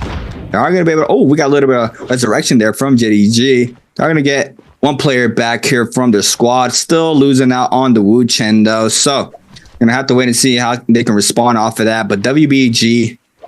Oh my God, full purple wolves now at this point. I mean, this is standard as well. I mean, 2 Realm Yangs down. We're going to go ahead and post up for the remainder of this game. Zone 3 starting to fully close now. Do have a quick little replay here earlier. Do have a big juggle. Oh my God, gets clipped into the R&B as well while he lands. Now there goes the F1 here from the Takeda to the takedown. He's going to get a little bit of damage there. Exide though responds with the R&B there on the back end. Sends out the 1.0 there from the fist blades. Gets the damage there onto the Tammy. No, double parry there from Exide. Big damage as well. Now the Takeda ultimate is going to be invested here for ASC. And go ahead and try to find a firm. Try to see if he can get some damage in. Cookie does manage to create the space beautifully there to avoid any sorts of Furin. Now, no Furin releases yet here. Does get the damage off the R&B focus. There goes the Furin. Now they're opposing Furin as well at the back end. Got a parry there from XI. Just reading every single blue the ASC throws at him. Being able to stay up. The Kurumi ultimate now invested here for ASC. Now the opposing Furin there into the 1-2. Get some siphon back off of this as well. F1 called in. Can't release no blues. Trying to stay up. Gets caught up in the corner into the 1-2 there off the fan. And now Moran is going to get hit off the 1-2s as well. And that was a beautiful cleanup. Wow, what a showcasing there for the second Roman Yang that we didn't watch. And now, this is what you love right here, Severe. We got the Jades on the screen. Yeah, I got twin shot coming up from Li Wei. Cookie's going to have that scatter shot with the burst arrow. I'm going to see a thunder call from XI as well as a soothing boon. And then working into, playing out with that, it's going to just be able to save resources and, just keep kiting around. For everything going through, that scatter shot burst arrow is going to work out. That's going to be a repair chest. That's going to be a repair chest rotation towards Cookie because of that. We're going to see, though, into this, it's going to be if I'm not mistaken, it's going to be an overcomer coming out from Dongqing. Very rare case instance of where we're seeing that. But we're going to see a focus slide, a sap Jade, a blistering edge, a phantom set for Cox. He's been stacked, and we're going to see a group here from Musha 98 with a Sunwing shot. So he's going to be rocking through there. Rampage though for Dongqing, that's a nice selection here. Very nicely going through here. Rampage gets the purple focus for that second pair, so we're going to see that coming out potentially. Now on to WBG. You're going to see a Cyan Fang, a Sap Jade for Jing, but towards A Shao working into playing Barb Bolts, crazy Stamina Strike as well, and that's going to be a Barb Bolts and Venom Tip. And if you guys know what happens when the Temi circle or tournament Temi West happens, there is nothing stopping that crossbow from coming out. Ooh, got EWG contestant TE here for the White Tigers powers in this spirit. Well, EWG, so go ahead and repair some of his cannons. We do have Leo responding as well with a cannon shot to the back end. TE wants to stay inside the pocket. We do have the Tesla ultimate from the back end. No eyes at the back. JDG here with a massive Tesla enchantment onto 2 players here from EWG. There goes the enchantment as well into the silence there from the Viper. Another Tesla ultimate invested in the back end. Now all these teams colliding here for the spirit. Well, EWG is forced to back on up. We do have the second sets of Tesla Chapman connecting. Oh my God, what a whister from downtown. Who connected off of that? WBG. What a crazy snipe down off the whiz. And one player is going to fall here for EWG. Now the Tomok ultimate invested there for XI. But that's one player down. They're going to have to try to see if they can hope to get the resurrection onto that player. I'm out the notch might tie a little bit loose here. The teams are getting very tight here. You're going to see a gold RP picked up from TE. They're going to be going for that preemptive ultimate 2-minute buff, right? As we know from the Shadow 3 and 4, we're going to have 2-minute buffs for the Spirit Well. So now TE's going to have to really full send this W key 6 gear manual shift. But they can't stall. The moment that they stall, it's going to be over. They're going to be stuck in the middle of the side of the road because that's exactly what's going to happen here for EWG. If they get caught with the V2 through the wall, it's going to be caught in the connection. There's the burns. There's a chance for that Kurumi ultimate to come out here. We're going to see the high ground flank coming out from TE. Washington going ahead with the F2. Knocks back tries, attempts. Not going to happen here. EWG get that reset into the Kurumi circle. And now, of course, as TE Watch looks to try to reposition, he's trying to bait out Furin.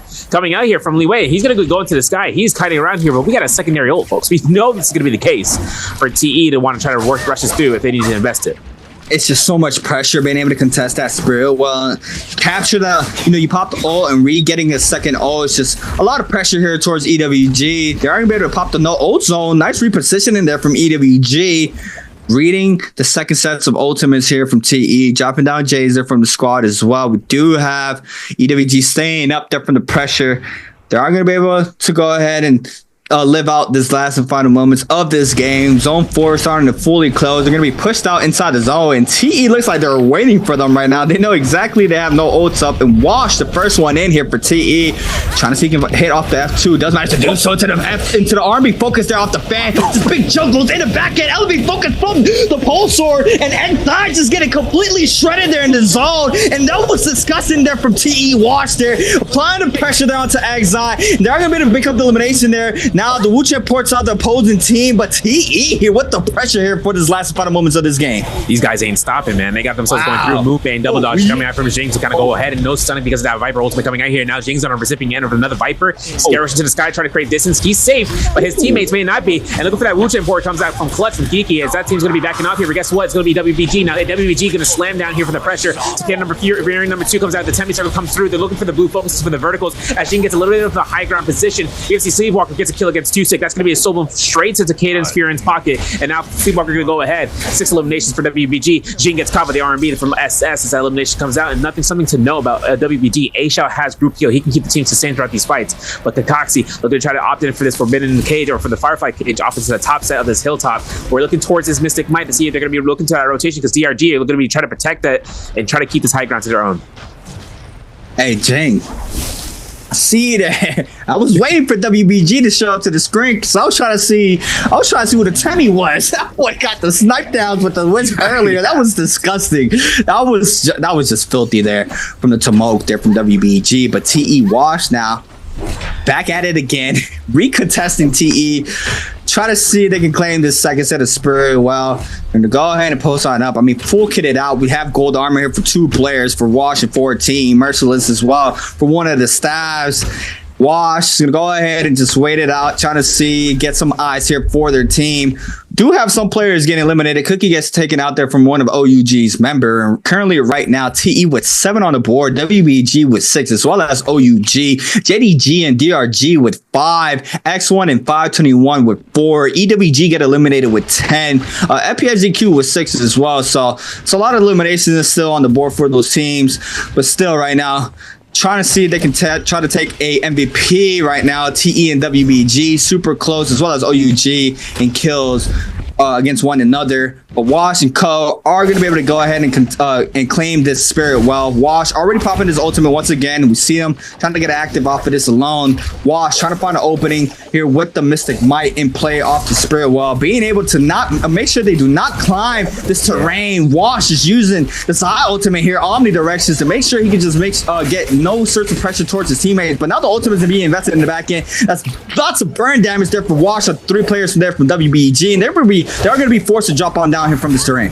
Yeah, V2 and Snare comes out really strong for Wash. Now, no more ultimate. Looking towards and seeing whether or not the kiting for that Spirit Well is going to work out for the clear. But of course, Wash has to kite himself up to the sky. This is going to be Spirit Well contention. There it is. Proc for the Matari ultimate. Preemptive. And there it is. The clear out for the Mystic Might F2 right to the Wuchen port. Huge into that mid-air for the V2 ultimate proc. And guess what? Matari is still active. Wash might have just enough time for that Matari stealth. Nope. Gets caught into the sun. And now he's going to be locked through here. No one's going to prioritize against Wash just yet. You can see Fortune trying to defend it. And there's going to be a 5-2-1 ultimate from Ying to drop down from this point. A V2 coming out from the Zayas. Wash still has it active for another 10 seconds. 1, 2s, omnidirectional 3s. Looks towards Yin. And no IFF coming out here for the Test Enchant. Catches all 3. Gets a little bit of healing, but there's going to be the zone kill. There's going to be Wash picking up the Soul Bloom. And we're going to be rotating out here for TE, man. We're at around 9 eliminations. TE taking into the set. Actually, 8 eliminations. But we're going to be looking for 9. We're looking for 10. We're looking for 11. The King finds a massive bow shot against X1's LYD on the top side. Because that's a whole other fight that's happening on top of this cliff side. And now it's only going to be this area for all the players to kind of contest against one another. WBG stays up. Do have burst arrow in the back end, some pressure, no hits though, I believe. Little bit of burn tick damage there onto Leo though. Kiki in the backside, repositioning there with his squad. OUG claiming the bottom right hand side of this end circle. Akame in the top side is going to get hit off of that from ZDI on the Viper. Wash though still in the mix here with his squad. TE going at it with the Mystic Might once again. They're going to have eyes across the whole field right now, being able to see every team's location. They go to big damage into the F2 once again. And Leo with the last hit of Wash there with the opener off the Zai F2 bombs, being able able to get the damage there and get a player focus. And we do see him apply the pressure onto two players there from WBG. Into the F2 again, this time around against Don Q. And Watch is going at it right now. And it looks like he's not going to stop anytime soon. He's going crazy with the V2, the ensnared, forcing Wuchen ports, getting burn ticks. Kiki goes down. We're going to see Watch going for another chance for gold focuses. He's just running around here like he's an anime character. He's going crazy. Sleepwalker has to be working around here for those 1-2s, but you can see Watch is looking to protect his teammates from any range shots. Burn proc gets out against Sleepwalker. He gets the elimination just because, and now he's going to look for the F2 to look for the Comet. He looks to try to regroup with his teammates as it comes down towards the cooldowns, or at the last 80 seconds for the match here. Watch looking to try to go for those fan RMBs if he needs to, but those ice butterflies are going to agree 5-2-1 in the vicinity, and that's exactly what happens. CRG finds the elimination. OUG just wants to keep on going here. They're going to go back and forth between one another here, CA. Yeah, trying to stay up right now. 50% on that rage. Trying to build up some of his rage once again. Big paradigm from the King onto Watch. He's gonna give a lot of damage. Nice Kurumi ultimate repositioning there from TE. Now in the corner, 2 hits there into the Viper Sun. Watch trying to stay up, gets clipped outside the zone. Now Kakashi is going to be eliminated as well. SS with the last hit. Now it's gonna be TE against OUG. There goes the Zai ultimate there from Watch once again. Grapple LMB into the F2 inside the zone. Jing now is gonna be eliminated off of this. He's not even gonna look at him. He said, "You're dead." I hit you with the F2. Watch trying to find the second one. Does not manage to do so this time around. But in the 3v1 situation, TE with a massive showcase in here for game number 2. And what a showcase there from Watch. And I know Watch took the MVP. I don't even have to look at the board. I don't have to look. You know, I'm going to throw a dart at the board, and I'm like, I know it's going to be a bullseye, dude. That's just crazy coming out from TE. Oh my God. I was like, I looked at everything, and I was like, yup. Yup. So everything coming out from TE. That aggression, man. Look, it was worthwhile. It came out. It worked out. Yo, the moment I saw to see the success off of it, kind of how the Zycom started happening for the league. But still, we're gonna have to wait and see how they do. WBG off drop, seeing what they can find. We do have Ajao on the Ballista Tower, making sure his teammates can go ahead and get some of these resources. Blue Armor, OUG in the back end, EWG and SS1 might be the first teams to be going at it here for game number 3. Yeah, Alchemist's Cottage had like 4 teams spawning in here. SS1, EWG, and I think FBX maybe, hopefully so. We have to double check to see about that one. Here's going to be a chance here for no parries as Liwei loses out here. Now I can see the potential here. There's the F2 for the Silence against Rosemary. Not going to have any chances of backing off here for the Whistler. We're going to see the R&B spam coming out here. Guess what? F1 comes out. We're still going to be able to pick up our fan here as Liwei's going to be looking to try to R&B spam it. Forgets the cicadas and now looking towards the other targets we were trying to evade here. Liwei finds a solo pick up, so we're going to get some rage back, but there's going to be VBE trying to invade here with that Zyphon comp just going straight in, going straight ham. And the F2 shots, they don't miss here as XI goes through, but Cookie is down as a TNI. Yeah, but EWG's Valda's about to get this ultimate online pretty soon. BBE is going to go ahead and back on up. Do have another teammate back in. SS1's going to be taken out by TE.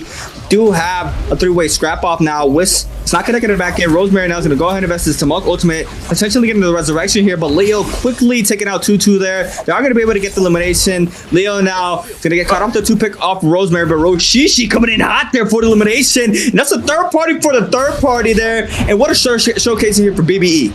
Bro, she's like, I'm gonna call you right back, you know, and knocked right through there. Gonna see this camera here from TE. Watch, nicely done. Oh my goodness, double, triple. Wait, he just get a triple kill? No, he got a double kill. He got a double kill.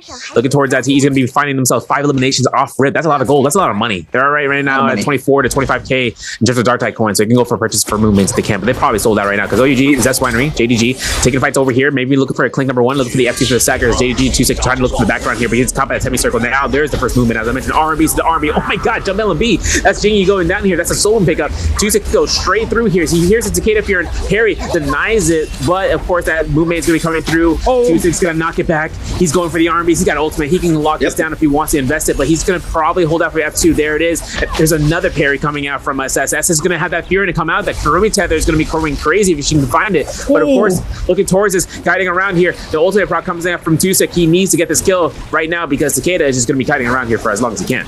Yo, he weaved that and he's still going. Now he has a terrain in his favor. No, gets counter grapple there in the back end, and now the full juggle here for JDG onto SS, nearly being able to kite out the situation here for his squad. But JDG here with the Moonbane play, catching up these eliminations here. They are gonna be able to get that good amount of money off of this alone as well. So JDG Now, with 2 on the board off of this alone, we had TE with 5 already to start off game number 3. DRG now going at it against OUG, the king on the Kurumi, trying to back on up off this situation. But DRG full committing here into this lone wolf. The king's going to be hit off the staggers in the backside. Donkey's going to show up with the R&B finisher there for DRG. And OUG now is going to take a trip back to the Resurrection Old Trip for themselves. Yeah, 4 eliminations for DRG right now. They got themselves a good amount of gold right now, looking past 20K. Now FPX into Celestra, 2 blue armors, 1 purple for Junex, and taking a look into the ravine, seeing if there's any sort of trolls that can kind of muster into Servant's Grounds or even to Sunrow Dwelling. Now for FPX right now, with 1 elimination, target selection right now, qualification. They got 27.1 in the overall right now. 36 is the gatekeeper for X1 at 6th place because they got the 3 eliminations. So for right now, slow rolling into Romy Yang could potentially work, but the Xiphons are popping off.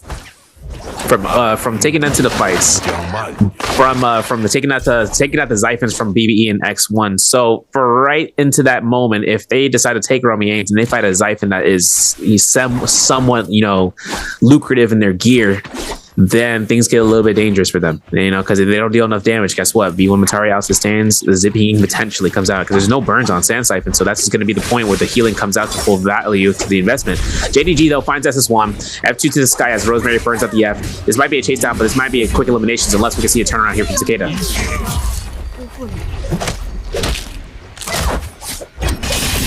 Because one thing I can't do is hear from what we're going to be going through here. But of course, as JDG comes out here, it could be a chance because Takeda goes ahead and pops ult here, C8. Yeah, I mean, that was beautiful showcasing off the F2. Reads the Temu F there, off the F2 from the Zide to avoid it into the 1-2 finisher. Now, JDG applying the pressure onto SS1 to the final hit there off the Zide ultimate. Gets the elimination onto that player. And now JDG not letting go of the gas pedal. Now with 5 on the board, DRG catch out Fat Milk here from BBE. It goes to Test Enchantment as well. Connects off of it into the 1-2 from the Spear. And Fat Milk is going to be eliminated off of this as well. And DRG with 6 this time around, and it looks like DRG and JDG trying to fight for the most amount of eliminations, but TE is a contestant as well. But ASE against 521 right now. This is so much pressure here from ASE against 521.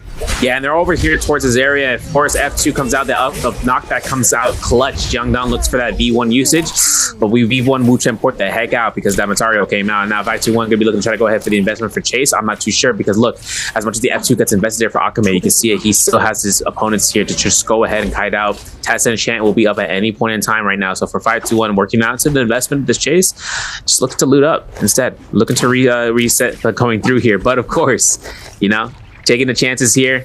We're going to have to see the purple weapons be brought out. Glass cannons, ASC, they have a purple katana, purple full sword. The purple katana is one thing too, because if they hold down the horizontal and they hold check the heck out and the pulsar comes out from the backline, that's at least 1200 damage coming through. That's all your armor done. GG's. And so for everything coming out, ASC Jungdang in the front line is the more important thing of because the thing is, once he gets top of that headshot stagger, everything can go downhill from here. And he's in shambles too. He has 1 grapple to his name and 2 or 4 mini pods off the powders as well. Pampy though, he ended up a lot of damage in the back, and we have the Wucha investing the F there. Moran trying to keep his teammates alive in this situation, but 521 with the upper hand now. Akame is gonna completely shred it there off the 1.0 from the katana. Though a big parry there from ASC's Viper, big damage, and 521 now are gonna fall off of this. It doesn't even matter if Jiandong does not have any resources. He's just gonna go ahead and just eliminate you and pick up your resources off your body. Yeah. Kind of crazy the turnaround came through there. I mean, we saw his chances coming through here. He's like, I've waited years for this. I'm taking the bait. I'm taking the bait coming back from this point on.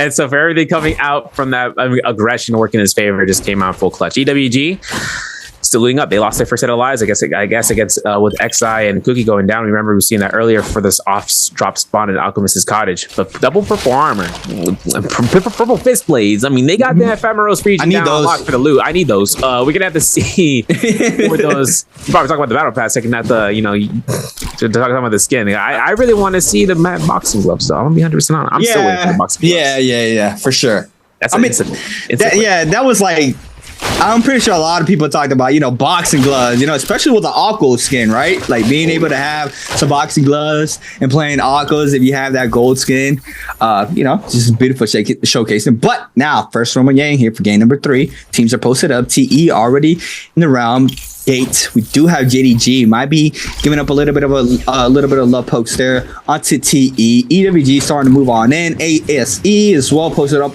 for the Spirit Well. White Tiger Spire might be contested there from WBG. We do see them grappling on in. And it looks like they're going to be full committing against WBG on the right-hand side of the map. But EWG is going to go ahead and take this Romo Yang. With this Valda comp here, we're going to see the showcasing here that Severa's been waiting for the Valda to be played on these Trios games.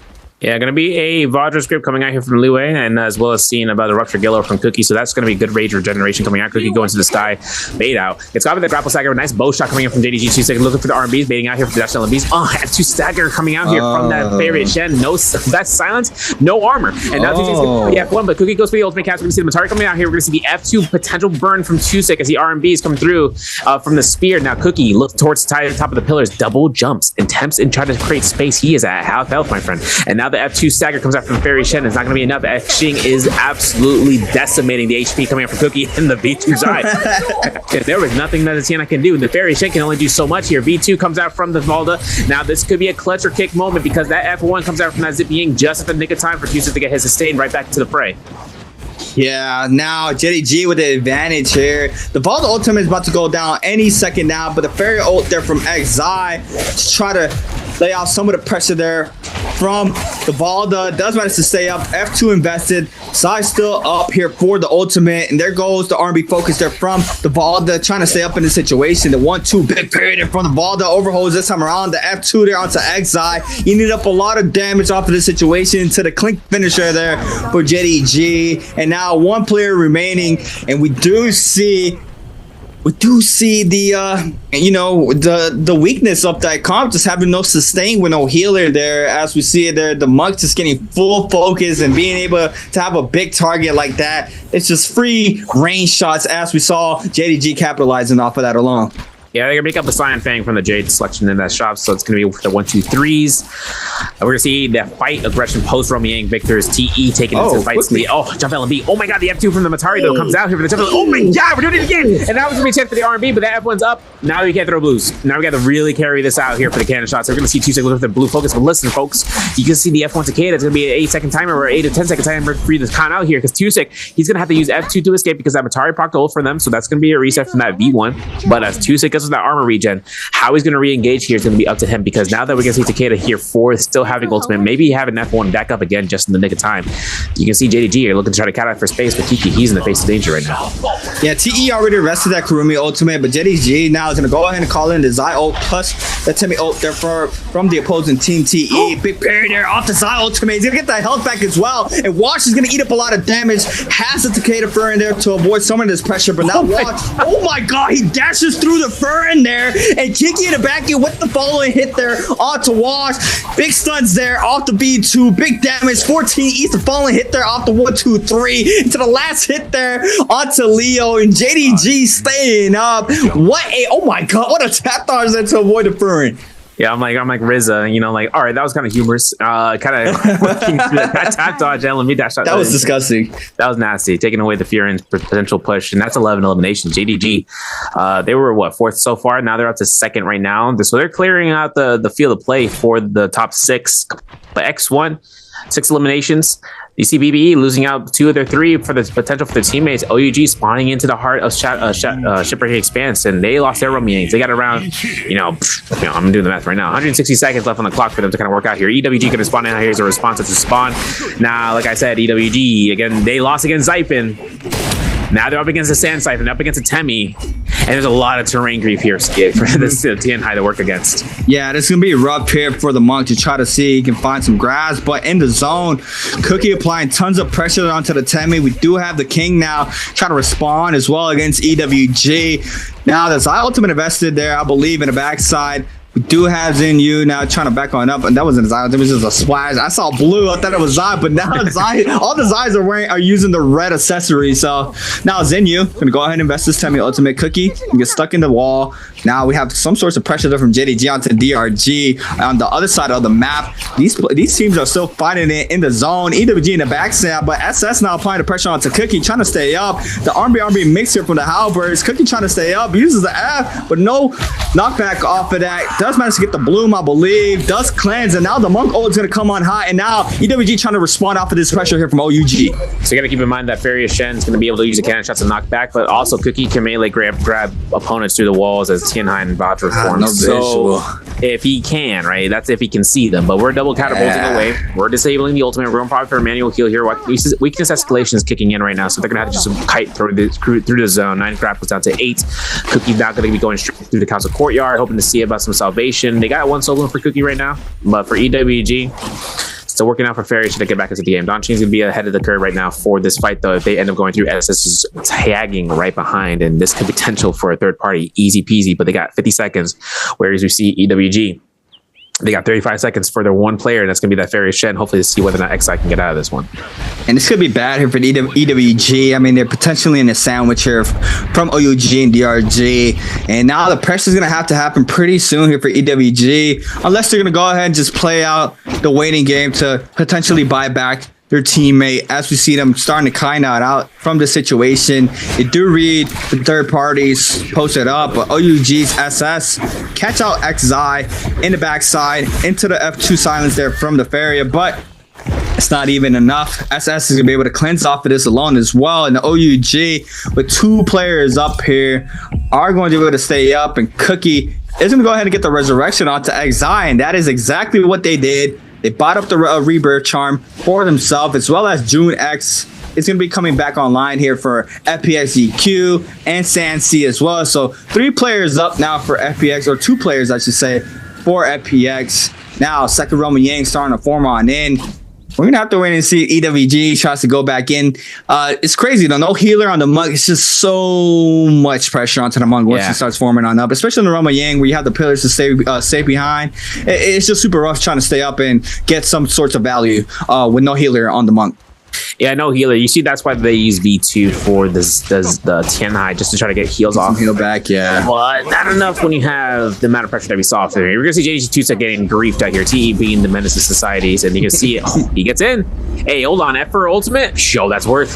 That's worth. That's huge worth, especially coming out here. But actually, Tusek actually burned his ultimate, so it's going to be a case scenario. We're going to see a chance for a Kabloon we brought up from Leo. We're going to see a scatter shot coming out, but we're going to see a swift edge from Tusek, as well as a Benthic Descent jumping out level 5. Dreadful Whale. Wait a second. Ooh. These guys are stacked out of their mind right now. For JDG, this is huge for this damage spike, but we're going to see if he's going to get parried, losing out his weapon. Full focus comes out. TE watch losing that armor. F1 comes out. This is connection. Dreadful Whale comes through. We're going to be backing off here. Remember, Tusek has no ultimate, so that was going to be a chance for the F2 to the F2. The Nice Dragon Slayer. We see 14 getting a deleted from Dreadful Whale. Oh, the blender. Throw it in the ninja, because we're making a smoothie. Oh. That's some beautiful showcasing there from JDG. Now TE's wash. In up a lot of damage there, and JDG now with 2 cleanups out of the 3. Leo, the last one standing. LMB R&B Minx off the dual blades, overholds, doesn't let loose, but the back end there is going to be Zing there with the staff. Just straight 2-picking 1-2. Slapping the back end as well from Leo. Try to stay up. Do have him be eliminated pretty soon. Sansi's going to fall there from Don Q. FPSEQ going at it inside the zone against DRG. Now, DRG's Viper trying to see he can find something. Might be able to go ahead and grapple on up and drop down with the Viper ultimate coming online pretty soon. I was going to stay inside the pocket. There goes the Viper online if he needs it. Kuruma ultimate invested there inside the zone. There goes the Viper ultimate now invested. He's going to be able to get the damage inside the Kurumi circle. I think he stays safe off the Temmie ult though. And now the port there for DRG with the resurrection. And Sansi's going to fall. Not sure what got the kill there, but they are going to get elimination onto Sansi, and now with 3 players up for DRG, a potential third party for X1, and they do catch out one of the members here from DRG, I believe.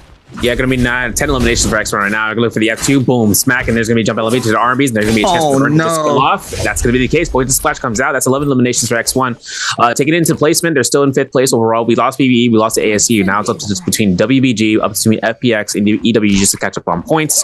Now, of course, X1 to XLY takes his chances here. We saw that FPX was still in terms of the zone, but whether or not they're gonna be counting around here, Jade selection, gonna be a Benthic Descent, Scatter Shot, gonna be a Tempest Kick. No one's gonna use that, but it's okay. We're gonna see a Thunder Call, gonna see a chance for the bar bolts for X1's LYD. Now for XZDI, looking towards a chance of using a Thunder Call coming through. No, Assault Smolder, taking a Blistering Edge, Sap Jade, Focus Slide. ZDI is the certified heavy sword wielder in this team comp right now, so he's going to be able to get that one off here. Soundsy dies to the zone, cornered off here besides the crane, and now you're going to see the chance whether or not Epic can get this res, because if one's right there, they can find them out, and that's going to be an easy peasy elimination spree. Xiaohu. We're getting eliminated there. X1 though sees it quickly. F2 to open, doesn't get the damage there onto Ju next. Now the F1 called in there for the Takeda and the backside XOY, investing the Zai ultimate to the recall there off the F2 omnidirectionals onto the Temi, overholds the B2, gets the damage burn ticks down to Sansi, just freshly coming out of the zone now, eating up a lot of damage into the 1-2-3 there from XLY, and now X1 not letting go of the gas pedal with 12 on the board, trying to make it 13, and there it is, the 13th one there from X1, and FPSEQ is going to be wiped out here for game number 3. Now we're going to switch over. JDG taking in the fights and the parry off the cliff side. Too Slick looking to get caught by the fan R&B and looks to reposition with the F2, catches leeway with the Atari connections. Man, look, listen, I love to see comp selections, but EWG just got themselves caught out in a world of pain between Sand Siphons, between everything coming out from Xiphons, and now it's up to Too Slick to try to go for R&B spam, and that's all you need to do against the Tianhai, especially with the target on the side of the cliff side. JDG taking out 17 eliminations this game, 55.1, second place overall, and now they're being ambushed by TE, who are the teams right prior, who also have roaming depletion, so it's up to them to earn these kill eliminations. I'm not sure what the timer is on TE right now, but it's on them to kind of go work off it against this pressure, because it is on their backs. Yeah, we see the Drake Storm getting some sorts of damage there onto XI. Does manage to get out of the situation because TE showed up to the party, and JDG still trying to full focus XI. I see the grapple stun there in the back end, so XI might be eliminated pretty soon, but no, Kiki there with the bow shot is going to clean up there for JDG. TE now going to go ahead and count their blessings, going to go ahead and back on up. No cleanse, I believe, for any of these players, so they still have to see if they can try to cleanse out this Yang depletion timer. And now we have X1 against DRG, Don Q in the 1v3, the F2 opener for all the Zais. One stagger is all they need. Jump LMBs into the R&B, but the last hit there from ZDI are going to be able to clean up onto Don Q. TE now full rotating on out. We do have them waiting this out for 2 minutes. I mean, we saw FPSGQ being able to cleanse with 40 last game. So now there goes the aggression here from TE. It's going to go against X1. So now 15 kills on the board for X1. TE with 8. What's going to be the turnout for either of these teams? I don't know. F2 comes out from both Zai, and then the F1 from Temi. Now it's going to be second there for that parry as Elbody looks for a connection here. R&B spams come out for the focus slide. Oh, it might be a Takeda fearing to come out, but we still have a chance for the target to go straight into the CE Leo with that Cap Bloom member coming through here. Goes for a chance for the Kurumi Circle. Now TE Watch repositions. The Temi Circle is clean, but look at the sustain coming out from Xiphon. Nothing's going to lead them out unless they can get caught into double whisk, triple whisk. And now TE Watch losing out a lot of his armor. Is not in that Kurumi Circle passively. Looks to F1 in midair, back dodges, so he avoids getting caught by Grapple Stagger. Leo trying to connect against ZDI and looking for the horizontal. Leo catches that LMB, catches for 1-2s, looking for ZDI still for the R&Bs. Whole checks coming out, test and chance, assassinations from made, eliminations on the spread as it's come out on Butter Toast. WEG looking to slap this one up here. That's the name of the game. Third party central. Walker with the Viper ultimate now called in. Oh, Weaves though rolls out as well, but ZDI gets eliminated there from Jang. What a beautiful third party there from WBG. And TE's gonna fall off of this. X1, I believe, is still up off of the situation, but TE are going to end their run here for game number 3. JDG is going to go ahead and pick up the Draco Storm from the Spirit Well. Zing already has the whole online. He's going to use both Fs there to create some space to see if they can find their challenger or the team they have bountied. It's going to be DRG. JDG wants some of the smoke. They are going to be able to catch up to one of these players. I believe they might be playing inside the Ballista Tower. Yeah, WX on the bottom side. He is going to be able to kite this out. He has the terrain for it as well. But JDG with the Draco Storm, hoping to try to see if they can find one stagger into elimination here onto this player. Yeah, and it's a 2-minute buff for the Draco Storm right now between Shadows 3 and 4. So after this point, we're going to see a chance. JDG Jing looking to try to go ahead and try to invest as much of the usage of that time as possible. Looks towards his village, sees that Wushin is going to be porting out. He sees a beacon of light like it's Gondor. He's going to be backing away towards into the sight lines. Now WBG are here. We had 9 players live, up to 10 now. So now it's going to be the case for JDG to kind of ambush this full-scale team. WBG, we've seen the Zyphon coming through here against a Viper Wushin Tessa. The Tessa ult comes out. The Wushin 98, 1 hit less to the Wonderstead, and hoping to get caught by a last hit elimination. Aisha punished for using his ultimate. As you can see, Wushin 98 gets caught the elimination, but with Shing, he's going for the aggression. He's going up against Sleepwalker, and that's a Matari versus Tessa, or versus Viper. So it's really going to be Matari really taking it into the stead. F2 charged up here. Jing, Universal Slash, releases it, connects it, and then Ballista coming in from the backline, I think from Jing himself. Oh, yeah, big Ballista Tower hits there in the backside. It goes to Dreadful Well, but now last and final hit connects there. JDG pick up another one on the board, and that's 20 there for JDG. 21, I should say. WBG still in the mix. This is a fast game now. I mean, zone 4 spreading, and only 3 teams remain here for game number 3. They are going to be called out. Jing inside the zone. Kiki with the Dreadful Well. FCon in there for the Tessa. It goes to proc off the Storm for him. No damage off of that, though. The 1-2 doesn't let loose. Trying to avoid all this pressure here from JDG, but the Matari F to get the knockback into the 1-2, and now JDG with 22 on the board and 1 team remaining here. It's going to be JDG against X1. Last two teams up, and it looks like we're going to get the aggression from one of these teams pretty soon. We do have the ults online for everybody on the board, and now what's going to be the showcasing X1's XLY. It's going to go ahead and start off high, trying to see if he can find an opener here for his squad. The F2 caught in here from the Zai, but opposing Zai there with a quickly F2, big parry there from JDG's Zai into the Dreadful One in the back end. It's just so much pressure. Universal Slice in the back end. Now the Random Bane might grief one of these teams.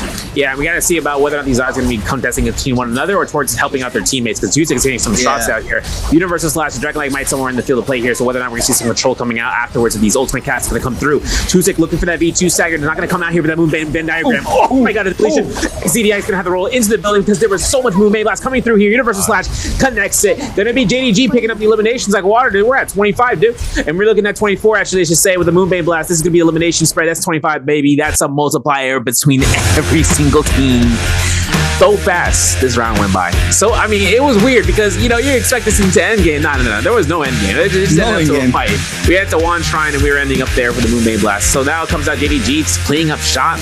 Zyphon taking out this round under the rug, pulling it from every other team combined.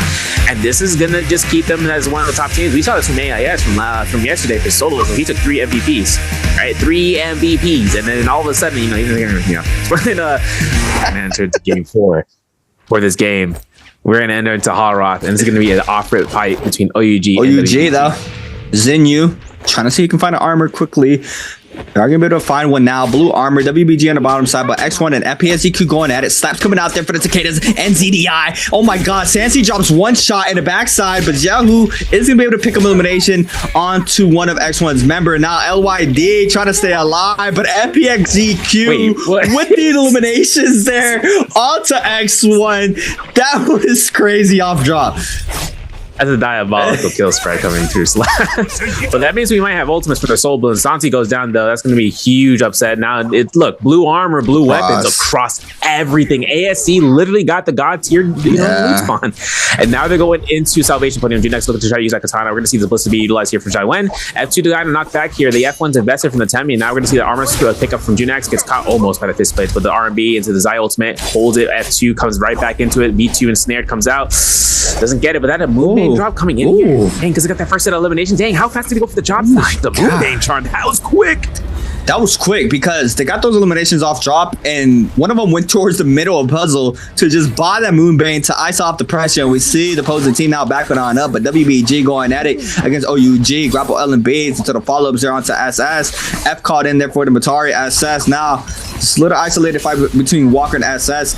One piece down for each. Big pair, but a nice F2 there to avoid the follow-up. And now ASC showing up to the party, applying the pressure onto OUG. Forbidden Seal, can we get much higher out here? We're going to be looking for the dash RMBs, and there's going to be a chance for that Soul pickup for Xiao Wen. Looking to try to go for the sooner or later loot spawn, trying to get that going through. For this, though, like I said, Fortress of Kaviani dropped spawn here. OUG Xingyu hiding in the background. This is where Fortress of Kaviani just goes to the full prevalence because of those fireflies for everyone to kind of spawn in here. And it does help that it does have gold loot spawns in terms of higher trove frequency. But Sanzi taking ballistic shots here from EXI. Oh my goodness. Since this is FBX's Moonbane, EWG had to be very careful with XI being on that end of the Moonbane circle. He's going to be going ahead and chasing down FPX. Junex with that gold halberd from the Salvation Podium puzzle being completed. So for right now, up to the case, they know this. They know he's got the gold weapon. They are hunting him down like it's Bad Boys 2, and they're going over to Reggie.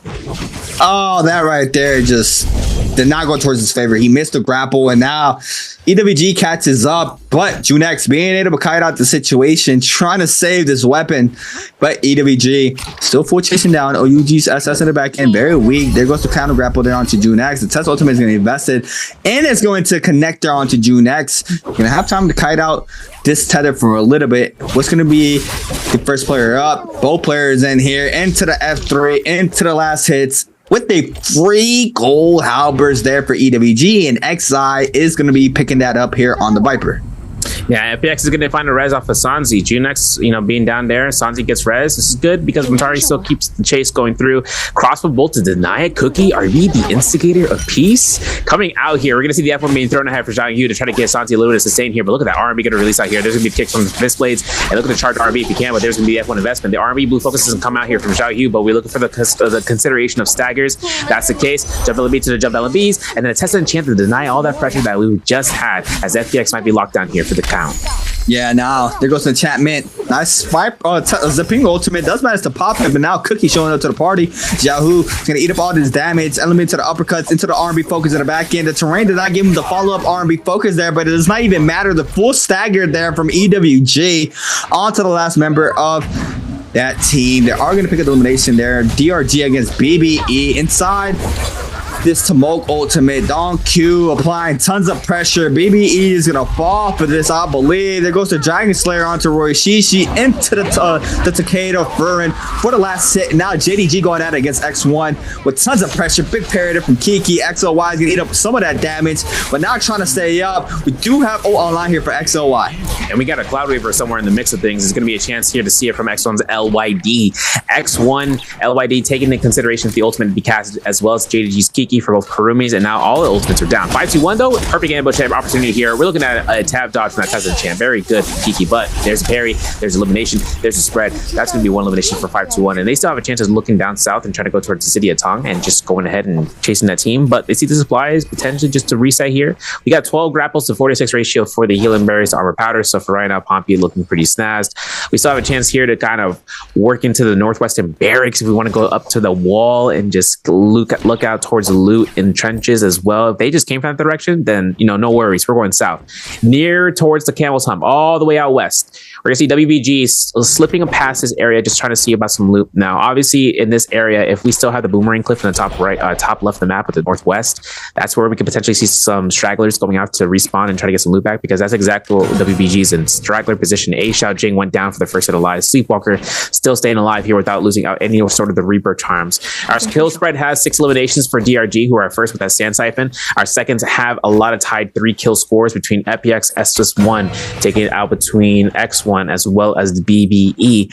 Still, chances to be had. We still got Romiang in around 3 minutes or so before the teams really start to lock in terms of their positioning, or they take fights outside. Yeah, we do see Sleepwalker on that new Zai skin. I think it's the first one we see. And I just mentioned it because I think there should be some more, because in that trailer... I mean, that trailer, bro. I know the trailer was fire, right? But we saw, you know, a couple skins or whatever, but what I was more excited for was the new grapple. You know, like grapples are rare. Oh, you know, grapples are rare. Look at that. Listen, I look at that grapple. I don't think it's gonna be a skin for anybody. People were like, "Hey, who's that skin for?" I'm like, "That's a grapple dog." And I'm like, "Listen, if that skin ever shows up in Naraka, I'm literally putting my hands up here like I'm Martin Scorsese." We're gonna have a chance here for XLY. Take it out. I'm dead. We're gonna see Fight 2 on Poppy looking for that V1 stun coming out here in the zone, test enchant, everything, all the CC control that you would never really hope to see. But Kurumi ultimate, we like to see that for Ryu, and that's gonna keep this team alive in the zone, which gives Fuchen Force for ultimate proc, which again, you know, reverses the pressure. Now X1 can take this chance. Unfortunately, XLY only has one more grapple after this. Hopes and dreams can only lead Young so far, and we're not going to be able to cross this plateau unless we scare rush this like a maniac, like a solos player, like we're OEG Mike. Hey, but that's beautiful there from X1. That was like amazing Kurumi ultimate there. 521 investing 2 ultimates at the Viper ult plus a test enchantment in the back end. I mean, just with no value there off of 1 ult invested from the opposing team. I mean, that's a W. I mean, you're forced to back on up and, you know, just wait for the next set of ults to come on in. And we have our first Roman Yang starting to form up pretty soon as well. So they might be posted up for that as well. So that was the retreat mindset for them, I believe. But SS1 as well, gonna go ahead and start posting up for the Realm of Yang as well. We do see them near a gate already. DRG as well might be contesting SS1 pretty shortly here. We do have 1 purple armor here for SS1 on the Takeda with the purple fist blades, as well as the purple rarity on the ultimate Rosemary, the only one out of the bunch with 1 purple jade here for SS1. Soothing boon. Yeah, still has to stack it up. You're gonna see you can see Hex Harmony Spirit from Kakaxi. You're gonna see a Juggernaut, see a Cyan Fang for Dongqing, as well as an Alchemy, and then we're gonna see a Swift Edge for Dushin and a double Swift Edge. Kind of strange, but we're not going to give that to our teammate because we're going to need to hoard all those Jades for the attack bonus. And now it's going to be a swap out here for the weapons. You can see it coming back and forth here for DRG. As for ASC, we don't know yet what they have. We got 6 seconds maybe to hopefully see this before we start off. It's going to be a tuna off of Jiangdong. Going to see a Assault Smolder, I believe, for Ajia Wen. So we should see that coming out here very soon to the engagement between these 2 teams. Yeah, we do have Kakaxi in the back end, trying to get a little bit of distance here. We do have the scrap off in reimmersing in the middle of this Roman Yang. Pitiful whisk there for, oh my god, for DRG. We do have him getting takedown as well there. Now the pose in Takeda with the takedown down Q, releasing the 1-2-3, doesn't get the damage because of the Storm Form into the crouch LB off the pulsar. Now first Takeda ultimate investor, he's gonna respond with the Takeda ultimate of his own. We do have the Temi ultimate invested in the back and Kurumi ultimate invested, but Jiangdong is gonna get hit off the parry into the Fern as well. But Dong Q has the upper hand now, and now Kakaxi in the back end is gonna get parried here as well. We got 3 Fear and get parried every single. We throw in all these blues. Jiangdong could be losing all his weapons in his inventory at that point in time, because now we're going to see DRG going for a clean sweep in less than like 3 seconds. I didn't have enough time to kind of dictate what happened there, but now we're going to switch over to the other Romy Yang. OUG versus SS1.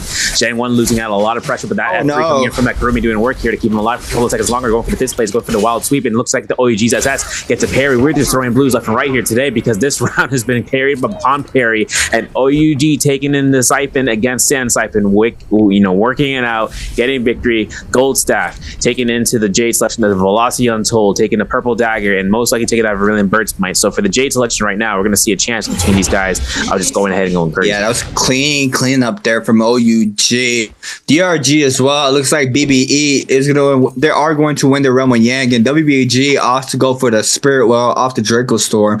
Lots of Draco Storms in these Spirit Wells throughout the whole night. I believe each first round has been a Draco Storm. I think we had our game 1 had a Mystic Might for that, but I mean, this is a lot of Draco Storms off these Spirit Wells now with the change. But DRG with 9 eliminations on the board, EWG with 5.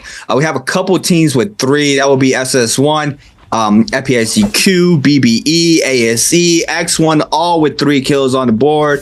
OUG and WBG with 4 kills for themselves. Now, Yanni Police and Timer here for ASE and SS1, trying to see where ASE can resurrect, potentially find a fight on the outskirts, not get third party, but DRG off the Roman Yang, snagging up the Gohan Sword here for Don Q. They are going to be able to have that skeleton off of that. Takeda ultimate. Now we have BBE getting active against X1. Now Rishishi with the Zai ultimate opener here against X1. We do have Kurumi ultimate invested there from Fat Milk in the back end, but BBE getting applied tons of pressure here. The F2 takedown there for Rishishi does get the damage off the V2 as well, trying to stay up. Seeing he can stay up against X1, and looks like X1 might be getting taken out off of BBE here. Big parry in the backside, and XLY is gonna fall as well, and BBE staying up here against X1.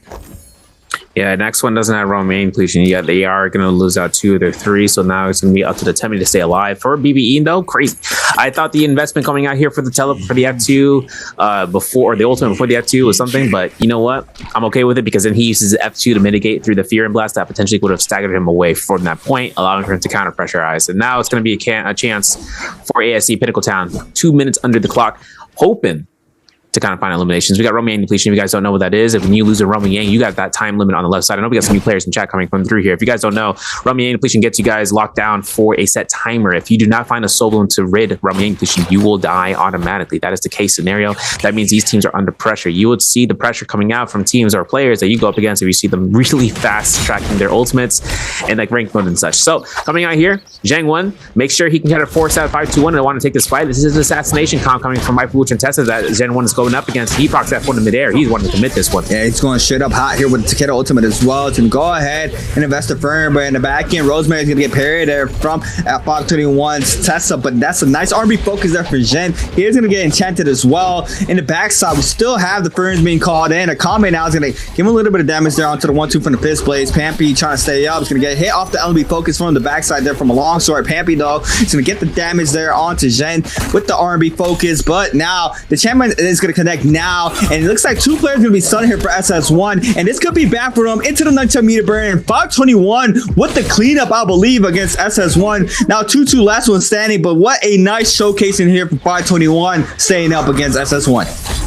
Staying alive, knocking that team out. SS1 just kind of have a good day here today. We're going to see them going down here for round 4. Sleepwalker though, WBG up against ASC, taking the corners off of the instead of the ravine and the burns and the cleanse. This is what comes out from Fermi Circle. Moran catching himself that teleport, gets out of danger. Whether or not he's going to have enough heal off, 1 burn is all it's going to be. Yep. Jung gets that F1 for that point. R&B gets held checked. Look like Sleepwalker's going to loot up the body. R&B, look for the jump parry, look for omnidirectional parry, please. And now there's going to be a chance for the R&B's knockback back. There's a parry coming out from H-Style, can't get any connection off of that. Jump elevate from Sleepwalker, F2 to confirm, not going to come through. We see the tap dodges, but that's going to be a kill confirmed. WBG taking 7 eliminations and literally deleting ASC from the lobby here for round 4. BBE on the cusp right now, though. They're in 7th place and they're really closing through, but WBG are the gatekeepers for them. And WBG, like I said, and I said this once before, Zyphon can have this gear and pretend like it's gold gear. Like they can really work this out in terms of that. When they reach gold gear, it's like dragon state, the god status come out here as a threat in the lobby. So an Avengers level threat, we'll have to see if that ever happens because we got Romy number 2 showing up here. BBE Roishishi, Gold Nunnies in the mix, V2. Kind of see, I kind of low-key want to see what the Jades got going through. Yeah, we're going to see an advance heal coming in from Aizen. We're going to see a Tempest kick, though, from Roishishi with the Soothing Boon and taking the Thunder Call. But we're going to see a Cloud Reaver from Fat Milk. We saw this earlier. And also a Thunder Call coming out from Aizen as an option selection. So, Jade's coming through, and the only thing really coming out here is the connection for Fat Milk's Cloud Reaver into potential for the meter dump. That's all I'm going to say. But Spirit Well coming out here, contending over to Pinnacle Town. We're going to have WBG versus EWG. EWG, Exile. Kind of found an opening here for himself. Gonna go ahead, claim the Spirit Well on the backside. Big damage. We do have WBG's Walker.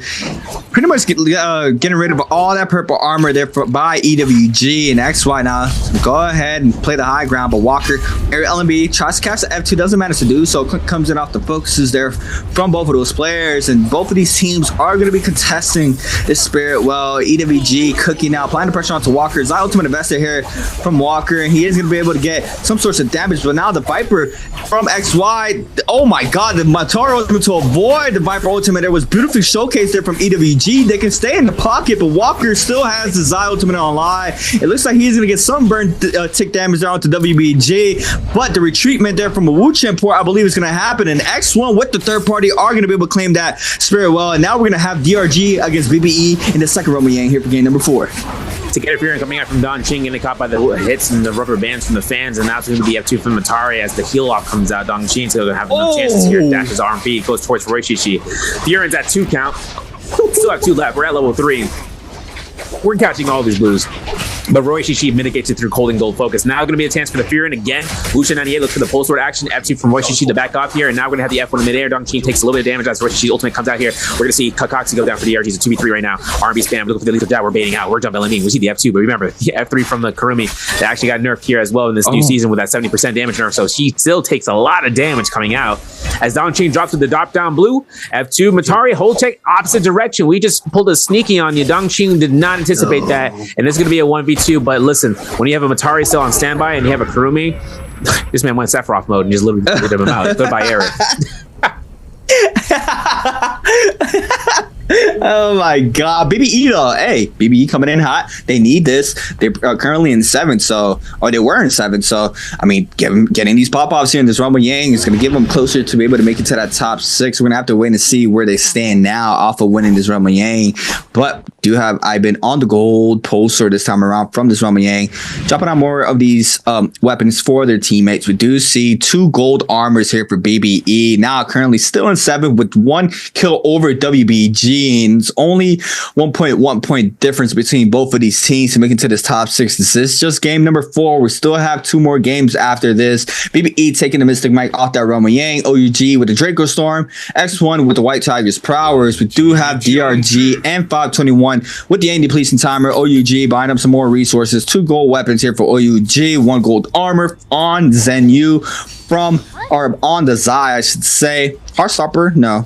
I don't think so, huh? Is it? Yeah. Oh, yeah, it is. Heartstopper here for Zenyu. Draco Storm can get active. I mean, look at the Jades here. I mean, you got that. Blistering Edge on OEG's SS with the Ruptured Gale Lore. We got an Octaslash Blade for the King. Gonna have a chance for picking up a pick up a Fire Arrow's target lock, as well as having a Ruptured Gale on the bottom row. That's crazy. These guys are absolutely ballistic for the range Jades, bro. I'm looking at that from the perspective, and range really comes down to into the oppositions. Now 5-2-1. Roaming depletion. You got 3 minutes and 45 seconds or so, or just wake up, and having to find the players around here. I actually wanted to mention BBE actually opted in for Mystic might be the last team to exit the Roma Yang, so they have the most duration timer right now, taking vision to the field of play from a Roma Yang win instead of Draco Storm. I think that also comes down to the visual aspect, where a team may not be able to see the fact of which buff you have, or rather to see a Draco Storm aura around you. They'll avoid you at all costs. Mystic might, they can't hide from you. You have all positions to hunt them down. DRG spawning in the Fortress Kaviani, though, still looking to kind of go towards Metop region. I'm actually curious to see about this end game circle. I'm actually curious about seeing where the next circle leads down towards. Metop is completely cut off. Jin Armory is a potential for where we might end up into the end game, or even to the ravines. Just aspects alone.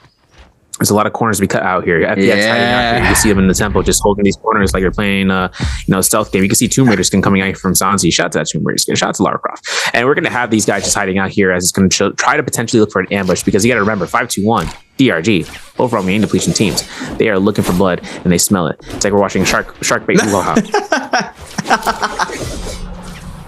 Oh no, maybe starting to move on in. Looks like they're gonna stop the pressure for now, but DRG has the clans for 2 minutes and 40. 521 on the other side might be the 2 teams aggressing each other. WBG's in a mix though, so they might have the third party potential here for DRG to try to see if they can cleanse against either 521 or WBG. We do have WBG not trying to full commit, because 521 has a depletion time with 2 minutes and 5 seconds and counting here for Pampy and Co. Try to cleanse, so they are going to have to start W-keying pretty soon. But Zone 3 already spreading. They do have eyes onto DRG in the backside.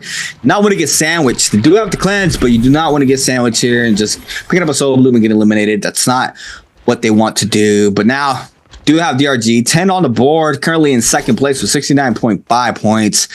Good showcasing so far here for DRG. Still might get a little bit of pressure there onto WBG. WBG currently with 46.9 overall in 6th place. If they do get eliminated, this is what BBE needs for them to try to potentially overcome them and, take the lead against them to be able to make it to that top 6. But now DRG is going to probably wait this out around the 50-second mark to try to get active. 521 as well. Might be getting active pretty soon against FPSDQ. Yes, it is. And it's blue armors all across the board there for FPSDQ and 2 purple here for 521. Yeah, I gotta remember about those range shots, fire arrows, circle lock, the whole shebang. FPX gonna get caught by a double Tessa and Champ, so we gotta wait and that timer goes out here. B2 comes out from the Zion. She's getting denied. The F2 from Atari comes out clutch. Zanzi's gonna be going through, but we gotta remember she used the ultimate. Now Pampy might have a guaranteed stun if the timing was good. Not gonna be good. It's gonna be a way for them to digress and come right back into this, and this is gonna be a chance between all of the teams in the Northwest. WB showing up to the mix. You can see the V1 for the Muchan port gonna come out, but BBE's on the standby for that spear well, so they're gonna be looking to lock down.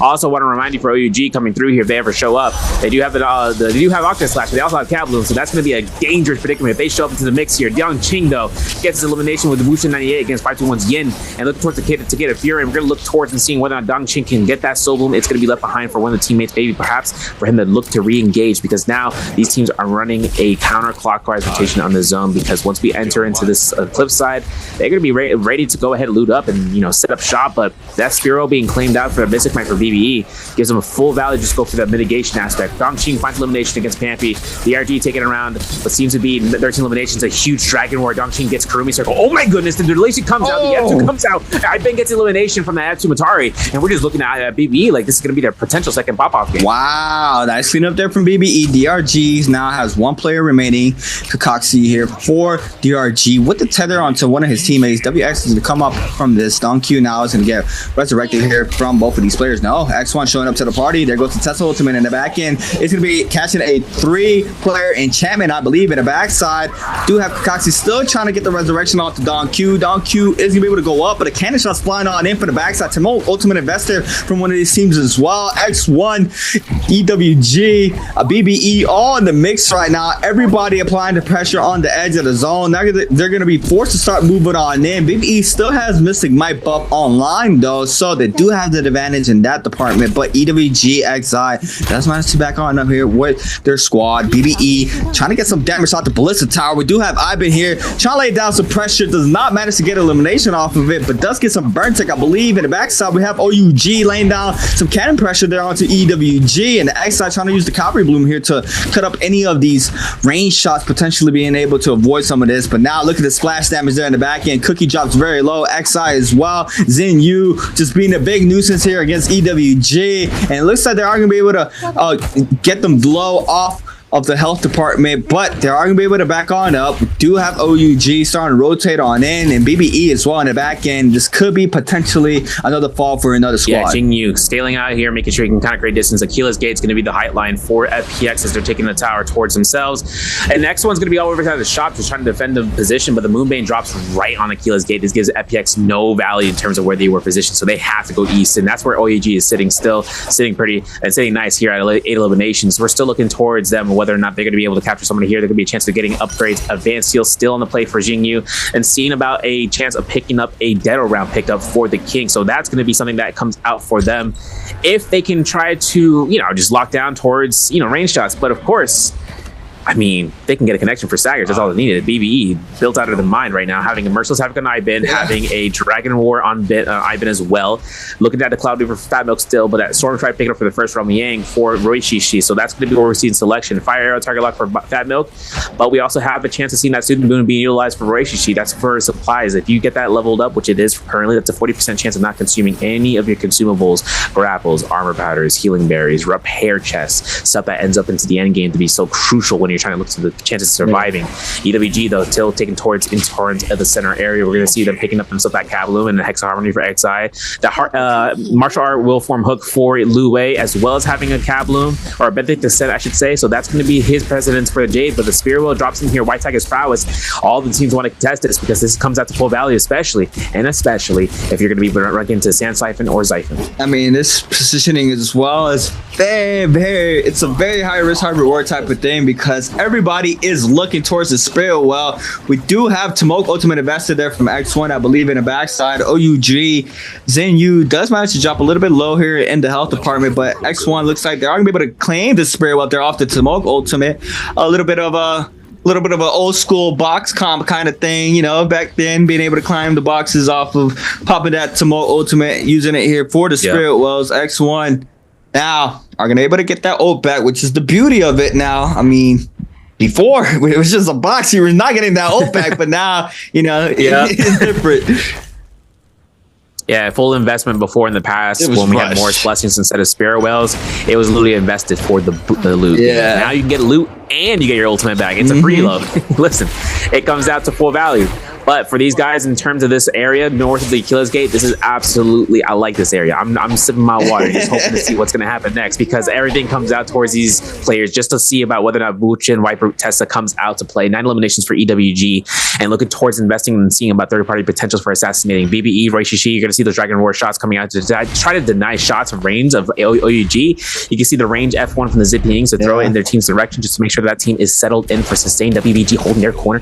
Listen, they got new skin. That's a new skin buff. They're going to get 10 eliminations in this game. I'm calling it. Listen, we're going to have a chance of looking past the two players or two teams, 0.1 difference, BBE and WBG, between Gatekeeper and just being knocked out. And then we still have 2 rounds to play, so it really comes down towards these next 2 rounds. We're going to see potentially the pressure to start off here, because the kettle is cooking. We're making boiled water, and the tea is about to be ready. And this is rough here for EWG. I mean, being the only Wuchen Viper Tesla comp in the field with so many Mataris up, I mean, it's gonna be rough to try to find an opener there off the Viper Sun for this end circle. So this is just something they have to work around. We do see one of DRG's members gonna fall here to X1, and they are gonna pick up another one on the board. Currently with 4, our runner uppers. DRG, we're taking out with 13, but BBE now with 10, doing a really good job staying up in this end game. But WBG as well with 8, making sure they can lock them out. They are getting close in the point department, only 0.1 difference between both of those teams. So,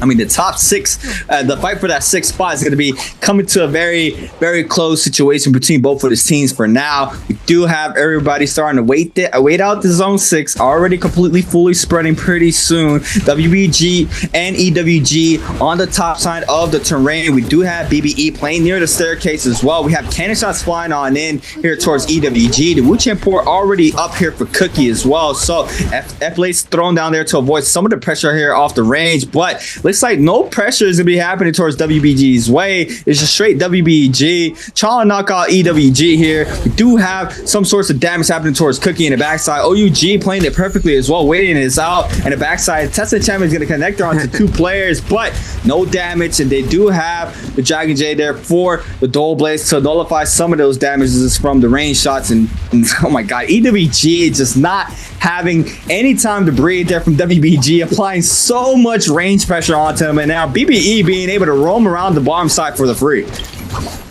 Yeah, this is going to be a Roar burst. This is going to be Spirit horizontals being thrown out here. It's going to be a lot of range shots. We got 70 seconds on the clock right now. BBE Roy, she's looking for the cannon toss against X1. Of course, we know X1 ZDI still has that chance of popping that tuna. You can see in the background in the corner, Merchant's Havoc from Fat Milk with a common staff. He doesn't care. He doesn't care. He just throw those the ultimate focus if anything comes out for gold focus, and just capture somebody off of that end.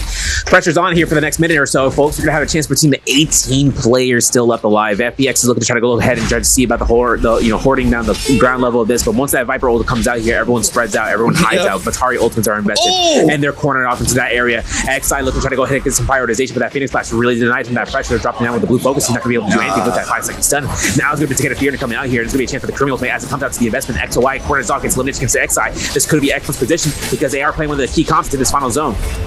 Wow, they go to damage. XOY being able to get some sorts of help back there from the Matari ultimate or the Kurumi ultimate. And now he's going to go ahead and call in the F. But no, big jugglers here in the backside. He's going to eat up a lot of damage. Try to sustain it is not enough. BBE there with the F2 elimination there. That's a big damage there off the Zai. Now Roshishi with the Zai ultimate back online. He's going to eat up a lot of damage off the zone. And the SS being the last one standing. But BBE securing that top 6, knocking out a team that was in 5th place spot. And OUG being the one taking the MVP here for game number 4. And what a change of pace from game number 3 with no end game now. With game number 4 completely changing the pace here for these games. We're going to have another stack end circle, but OUG being the last one standing here for this game, securing the MVP, getting those eliminations plus points with the multiplier on the board. It's going to set them up here for success for them to be able to make it into the pre-finals this weekend. Yeah, dude, WBG, JDG going at it. Top left-hand side of the map as well. We do have FPX trying to get active. looking like they are going to try to go for the Fireflies on this outskirt, but EWG quickly regressing him here. June X does manage to pop the F2. Create a little bit of distance. Gets a massive roll parry there onto XI. Does get the damage, but no, in the back end, the team showing up. And June X trying to stay up with another parry this time around against EWG Cicada. And he isn't able to stay up for the time being. Oh my god! This man's on 3 parries. He's throwing the RBs. He's going with the F2 right here to kill confirm, right? Yeah, you better. Cookie goes down. And maybe looking for a parry here from XI. Looks to rotate it around here. Gonna be a soul bloom quick up, going for the ultimate catch. We know XI has that point here in just a second. The Takeda Fury comes out. Horizontal releases coming back and forth here. June X looking for the F2 to reposition against Takeda 1, 2. XI goes down for the 3 and doesn't get it. He's getting it though for those omnidirectionals. It's working out. 1, 2, 3 is coming out. Soundsies gets saved. V2 and snare comes through and it gets double tack dodge away. Wow, what a move. And the 1-2s, but we got to remember in the early game, Cicadas don't have 4 slashes. He only got 3. He's at level 1 V3. So now it's up to the case, gets copied the V2, and that's gonna be jump LB confirmation. And that's how he comes back up here. That's 3 eliminations for FPX straight up from off the rip. I mean, 3 parries there from June X to turn that fight around, which is beautiful as well. Roll parry to start off as well, was just clean there from June X, making sure he can keep his team on the upper ledge. And now we do have ASC going at it against X1. ASC trying to find an opener here. The F2 in here for the Zai into the Zai ultimate. Massive parry there in the back end. Does manage to get some sorts of damage. Now the V2 called in for the opposing Zai as well for X1 in the back end. We do have a tons of pressure happening into the ball, the wave as we see in the back end. Big jugglers 1, 2, 3. Oh my god. Trying to stay alive. Has the F2 up. Does get the damage onto XOY, but XOY getting caught up in the corner is going to be eliminated. And Moran there with the last hit. Now the monk grab here is going to be a reset off of this. No, lands on top of the ledge. Does not manage to get the re-grab there onto Xiao Wen, but LYD is going to be forced to try to back on up. They do lose XOY, but X1 still alive here for game number 5. Yeah, X1 LYD doing some work out here, making sure he can get those grabs. He goes for it. He attempts it. Moran gets caught in the parry. You're going to see it in the backline for the F2 from Xiao Wen to kind of work through here. Of course, got to make sure, got to watch out language because, you know, LYD, he's looking to try to slap here for the stone form. Shunt comes out here. Crack on the beat comes out. No clink. Horizontal gets caught to the parry. That's what happens coming through here. Zhang Dangdo goes down. This is going to be the turnaround that we kind of hope to not see because we saw how well that kind of worked out. Unfortunately, though, we're going to see X1 go down with that comp. Listen, the Volta and the Zai worked out for the first set, but, you know, it was kind of the premature, you know, pressure that came out. The Tianhai grabs, they could have been connected off of. But, of course, we have to be very, very careful off of this end for when it comes down to those blue focuses and just trying to capture the kill eliminations as soon as possible. Ivan, though, Fiery Cave, a little bit gets a king, gets a nice whisk throw in the V3. That's just where the V3 really comes out here. But we're looking at Roshi to see whether he's going to get res here passively. Oh, now compensation there against the King, and now the King has the health advantage against Ivan since the LB focus or RB focus catches the Pro though. LB jump LB doesn't manage to catch it though. In the back end, Zen Yu now with the Zai ultimate here for OUG. BBE now trying to apply the pressure onto the Zai. They know the Zai's a big threat. They do manage to knock out a lot of HP there from Zen Yu. Has the F2 right back up. Doesn't manage to connect off of that alone, but now Ivan still trying to look for the Zaping, the King in the back end. Zen Yu eating up a lot of damage in the backside. Still alive though. Rishishi now is going to be peeled off, but the army focuser for Ivan onto the King, and now SS going to eat up a lot of damage. Oh my god, not the... I'll be getting away with a Tempest Kick in this meta. Come on, bro. Tempest Kick. I'll be getting away with that shit. So, I haven't seen like 1, 2, 3, 4. I'm like, bro, it's in place blue focus. You know, you can anticipate it. So once you get into purple focus, I mean, it's one thing to the next. But 4 times? Dang, that's crazy. Ben goes ahead though, gets some reset. Animation log and too. It's animation log. It's like I'm saying this wholeheartedly. If we see a buff, it's gonna be like Jabbing 2.0. I guarantee it. I guarantee it for it to come out. And Ivan's gonna be looking to get some resets. Yo, BBE doing some work out here. 4 eliminations before TE, which is at still 0 eliminations. FPX at the Moonlit Courtyard. Purple armor, purple weapon for Zai. She looking pretty snazzed out here. 6 eliminations with the team in the overall grand scheme of things. TE, though, over towards what I believe is towards the Alley Crater. Yeah, Alley Crater come out here as TE is going to be spotting through and looting up. They lost TE 14. They lost Washington first of the lives. Now we're waiting on to Leo because he is the last hope. But purple katana, I should say, being picked up here for Wash. So it's pretty good for the damage spike coming out. Yeah, I mean, think about it right now. TE, right? Out of the other 2 teams, WBG and BBE, there are the only ones running the Zai comp, which we've seen so much success from the Zai comp throughout the whole night. But right now, currently with 0, BBE with 4, starting off the game by very hot. So they do have some ground to cover currently, but they do have the potential to do so with the comp they're playing alone. So if they have to do it, it has to be now for crazy pop-off game that TE needs to be able to make it back into that top 6. Getting knocked out of the game 4 there by WBG and BBE. They do have that in their under their sleeves right now to be able to make it out here from game 6 into the top 6. But X1 playing up here in Celestia, trying to get some more resources here while getting eliminated early game or off drop. Still with his Valdemont Zai comp. This is the first time I see this, so it's gonna be very interesting to see how this comp does. It might be looking to try to take Realm. Do they take Realm with this type of comp here? They need to get some better. They need a better weapon, honestly, because every single one of those between Zai and Tianhai, they both need purple rarity weapons to kind of pop off. Yeah. There. But now it really comes down towards it. They want to take the aggression. We see people enter with common armor sometimes. Crazy. So it might be a chance if it comes out, but that's because they're playing Zipping. So common armor Zipping means she could sustain out with B1 and F1 and for the duration of it. 5-2 though, double purple armor, one purple weapon for the halberds for Pampy. Now we have to see whether or not they're going to be caught going in there 4K. Of course, no one's at servants grounds right now. We're in a slow roll stagnation period. Rosemary, gold, purple fist blades. 2-2 actually placing out all the spears because there's fireflies in this during this forest line, y'all. If you guys don't recognize that. Towards between Daylily Meadow and the Islet Crater on the map. So, they want to invest the ultimate cast they can. Double Tempest. There's another Tempest kick in the field of play, man. Listen, Tempest kick, if it comes out to work out, crazy. It worked out. We saw BBE work it out. Okay, we're drop downing though. Are we getting 30? We're iframing through it because it's Fairvia Shen. So this is going to be a reason why Fairvia Shen might show up here. Regardless, JG might count themselves in the back spot. I remember when Fairvia first came out, she was so heavily in the meta, but Zing now is going to eat up a lot of damage. R&B jump LME there from 2-2 to last hits. The Wu Chip port does manage to stay up. Zing now 1 HP in the dream. Both shot lookage there for the back end on to 2-2. Does not manage to find it. Zing is going to be able to find one armor pot. Does manage to create the space once again, using the terrain as his advantage here with these tall trees. To able to get some movement out. 2-2 back in the mix though. This time around gets the Decade of all the ultimate invested here for 2-2. Does manage to find one wave onto one of JDG's members, the Tessa, I believe, in the back send. Does manage to create the space, so no capitalization off of that. The second wave misses here for 2-2. Kiki in the back end, applying some sorts of pressure onto the Balder. Overholds, gets the Balder wave onto Zing. Big damage, back-to-back blues there for SS1 onto that player. Now the Tessa reshowing back up. RB focuses there from the fan into the Tessa enchantment there from Tuddy, and he is going to be able to get the big parry onto Rosemary as well into the enchantment. It wasn't even needed. Rosemary is going to fall for this. 2-2 now is going to eat up a lot of damage. F2 called in. Overholding now in a 1v3 situation. Can't do much. No silence doesn't even connect there. But I believe in just a little bit of time, the cleanup is going to come into play here for JDG. No. 2-2 manages to create a little bit of space. Grapple LMBs there from the fan. But now no stam left. It's going to eat up the damage there in the back end. And he is going to fall as well. And JDG staying up. We're through on the board here for game number 5. I want to see Balder succeed, bro. Nothing's gonna happen. Nothing's gonna happen. It's rough out here, man. Even assassination comp can't, doesn't have any issues against this. We're gonna see a chance though.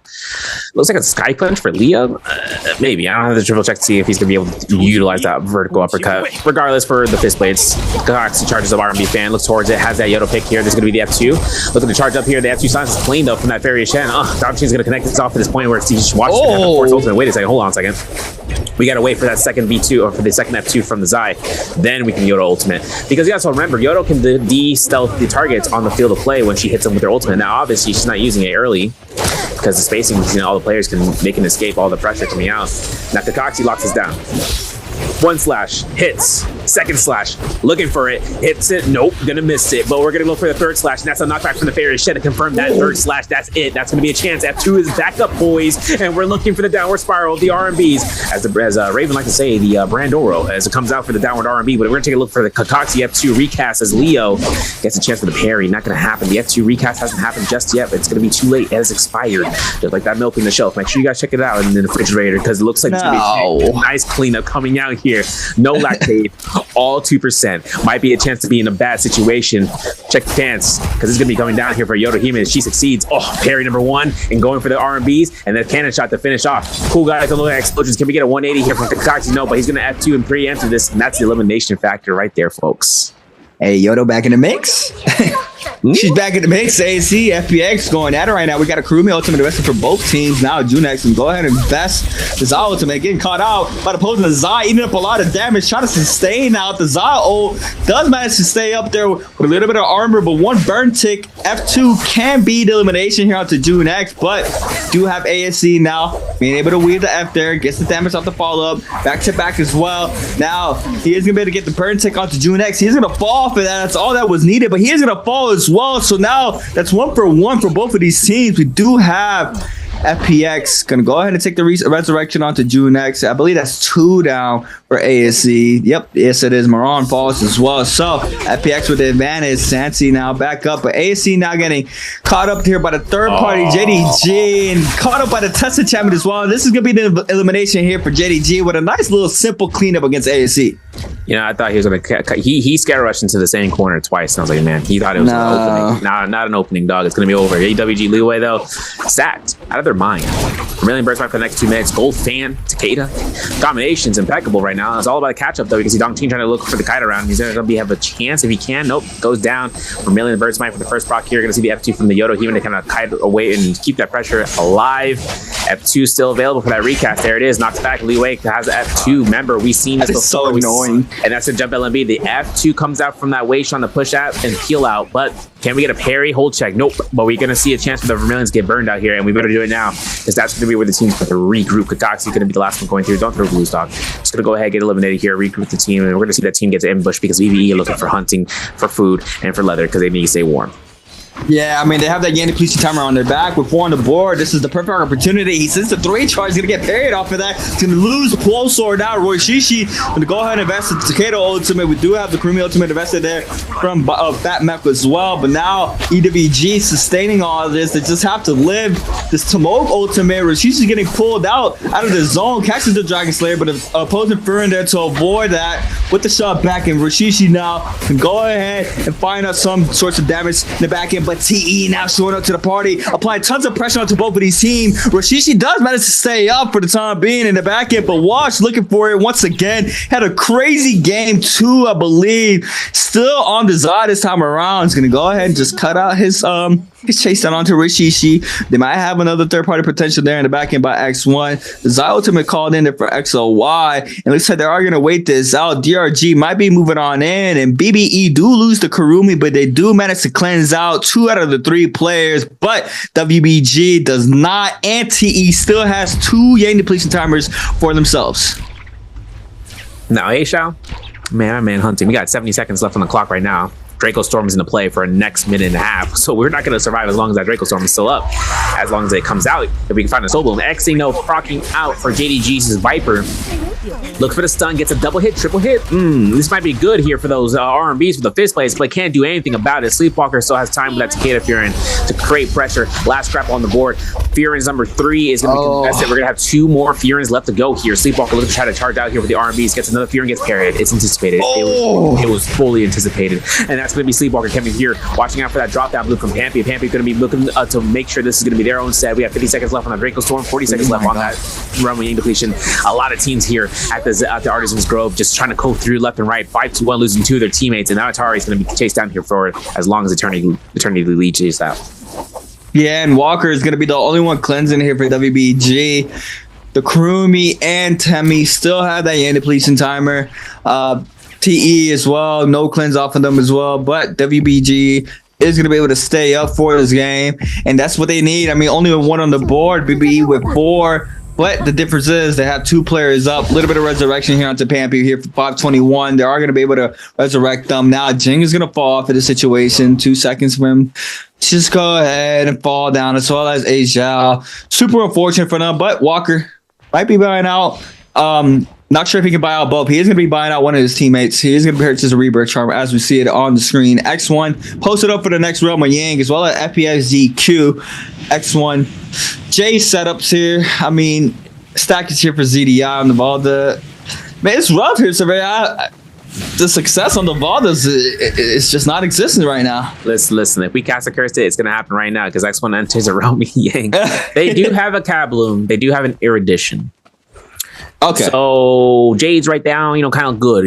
Sap Jade only way in a in a switch down on the next side. Switch down did get buffed a little bit. It did, yes. But whether or not I could be using it, option selection is going to be in the rooftop. We're going to see the drop down blue for the horizontal though. Leeway looking to try to vertical out. We know the Cicada is not going to have really much of an issue for the Tianhai unless some sort of lockdown happens here for the teammates. Look at that Lee tries to get a corner off in that position. There's reason number one why Tianhai and Valda don't really work well here. But we see XI actually caught out for the knockback into the zone. Grab is free. Look, a second there. We're going to have enough chances to lock down this omnidirectionals. There's the V2. Yep. There. Okay, this is I was hoping for. But Cicada Fearon's going to be coming out here for the double dodge roll. In that wave roll, it's not going to work out against LYD. He ain't going to have a fun time after he deforms. Oh, he needs the peel there off the whisk. Does get the damage though towards the Cicada in the back end. LYD now, the monk is done here for X1. We do have GDI trying to respond here with a Calvary Bloom. Back-to-back Calvary Blooms in the back end onto EWG. That's a lot of damage there. Now big pair there from Louie onto LYD. He's going to eat up all this damage in the back end. Still alive though, trying to sustain all this pressure. We do have EWG's Cicada with a takedown to the last hit there from XI. And now Calvary Bloom once again ship pair there from EWG. And that's going to be the cleanup there onto X1, and once again, we did have a restand off the Valda wave, but it's just rough. No sustain. Yeah. Temi circle and the wave roll talent glyph board. Can you imagine having to go up against an innate build that you can't even counteract? It's all up to the players. Yeah. That's going to be the case. Junex though looks for the omnidirectionals here. Sleepwalker looking for the dash. Oh, nice parry. And actually hit confirms. Maybe I don't know. It looked like he didn't take any damage off that parry. We're gonna have to double check to see this. We're gonna see a whistler off of Junex. It's gonna hurt a lot, and this is gonna be Draco Storm healing working out if he's a wielder of it, which he is. So he's gonna get some heal back armor, 20 per armor tick, 40 per white health if he loses out on the HP threshold. And now it's gonna be a chance here. There's gonna be a huge upset if everything comes down. Aisha may be having an opportunity here to kind of hide out here, but now it's up to the stun. Aisha goes through, and now it is pressure on high. Wow, nice little elimination there from JDG. They're going to take out 2 members of WBG, and that's all 3, and only with 2 on the board. This gives the potential here for TE to close out that distance. BBE still up with 2 players there for themselves. FPSGQ's Junex is going to be able to try to kite this out. Just dropped low on the armor department. Rishishi's going to fall. Now it's going to be BBE getting caught up here. This could be best case scenario for WBG and TE as well. We are going to have to wait and see how they respond off of this game. Still alive here with 3 players up with 2 eliminations, but Junex down, getting caught up by JDGs. Lots of pressure. F2's on out, trying to create the space in the back end. Another player showing up there for FPSGQ. Sansi now getting up all of the damage there from JDG. Then took Meterbird into the last hit there from the fan from Kiki.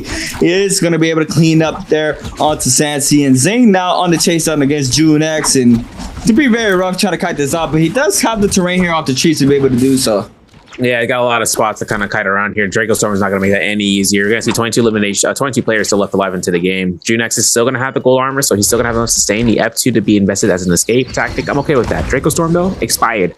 And now is going to be a chance for them to kind of look towards just trying to lock down the Zai. The Tessa enchant's good. You got 2 seconds in the sky falling down. X1 LYD finds Fat Milk, though. This is huge. Soul Bloom number 1 picked up here for LYD, so that's going to be the Tianhai to stay in the game. So only 2 more Soul Blooms instead. We're going to see a second elimination, I believe, so coming through here to try to chase down JDG. Remember, LYD has a combo breaker for the F1, but has to be used at the right time, just like that. Having the ultimate used right when the anticipated silence was to come out, and he finds a grab. Bro, Jing, don't you dare do this. Are we really doing this?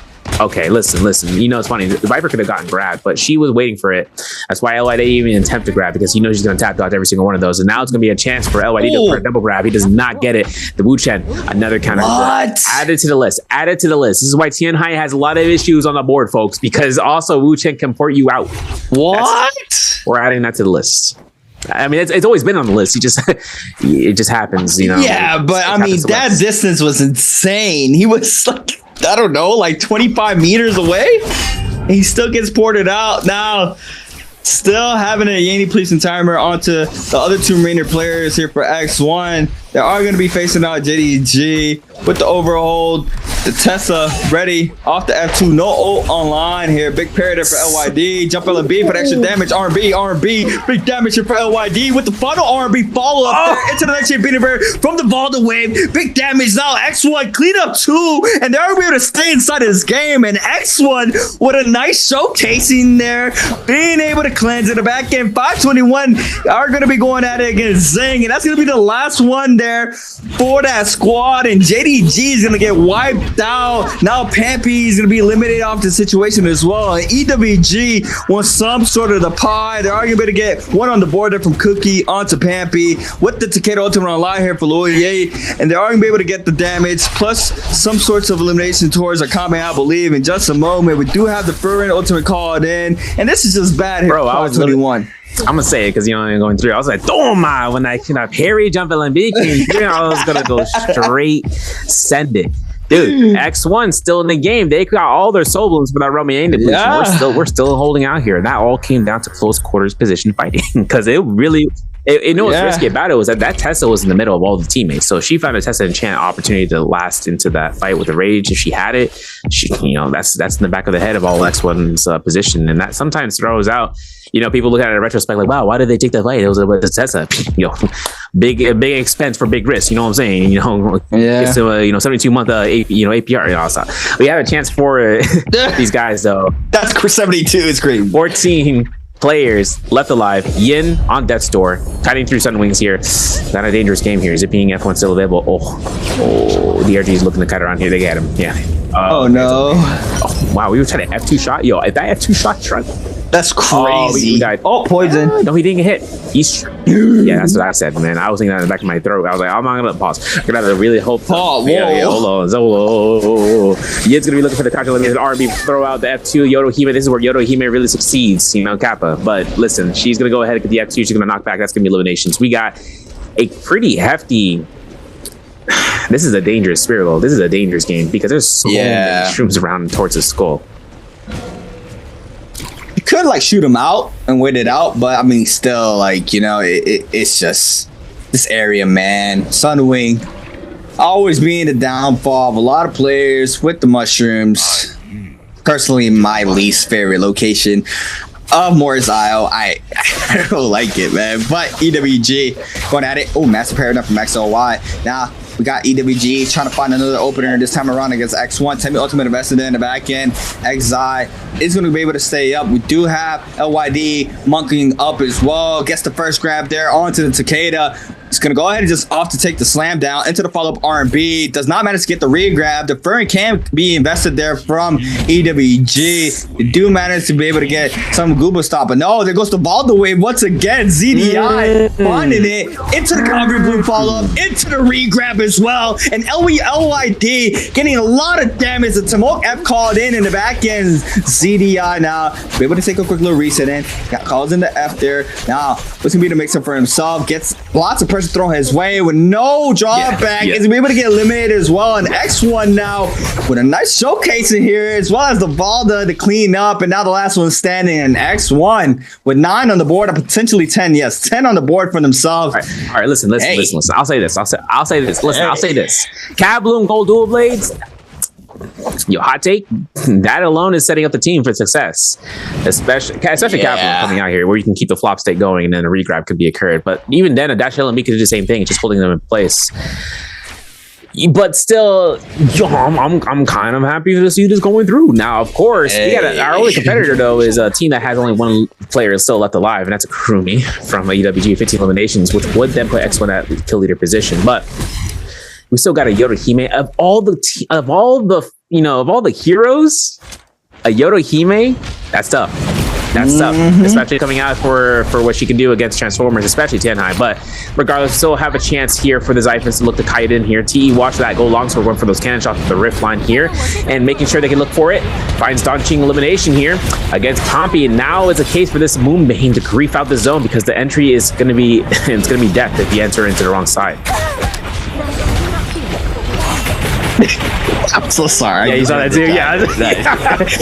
Listen. I said pause. All right. I predetermined that. I put it in writing. I put it in the legal statement. Okay, it's done. Terms and conditions. TNC.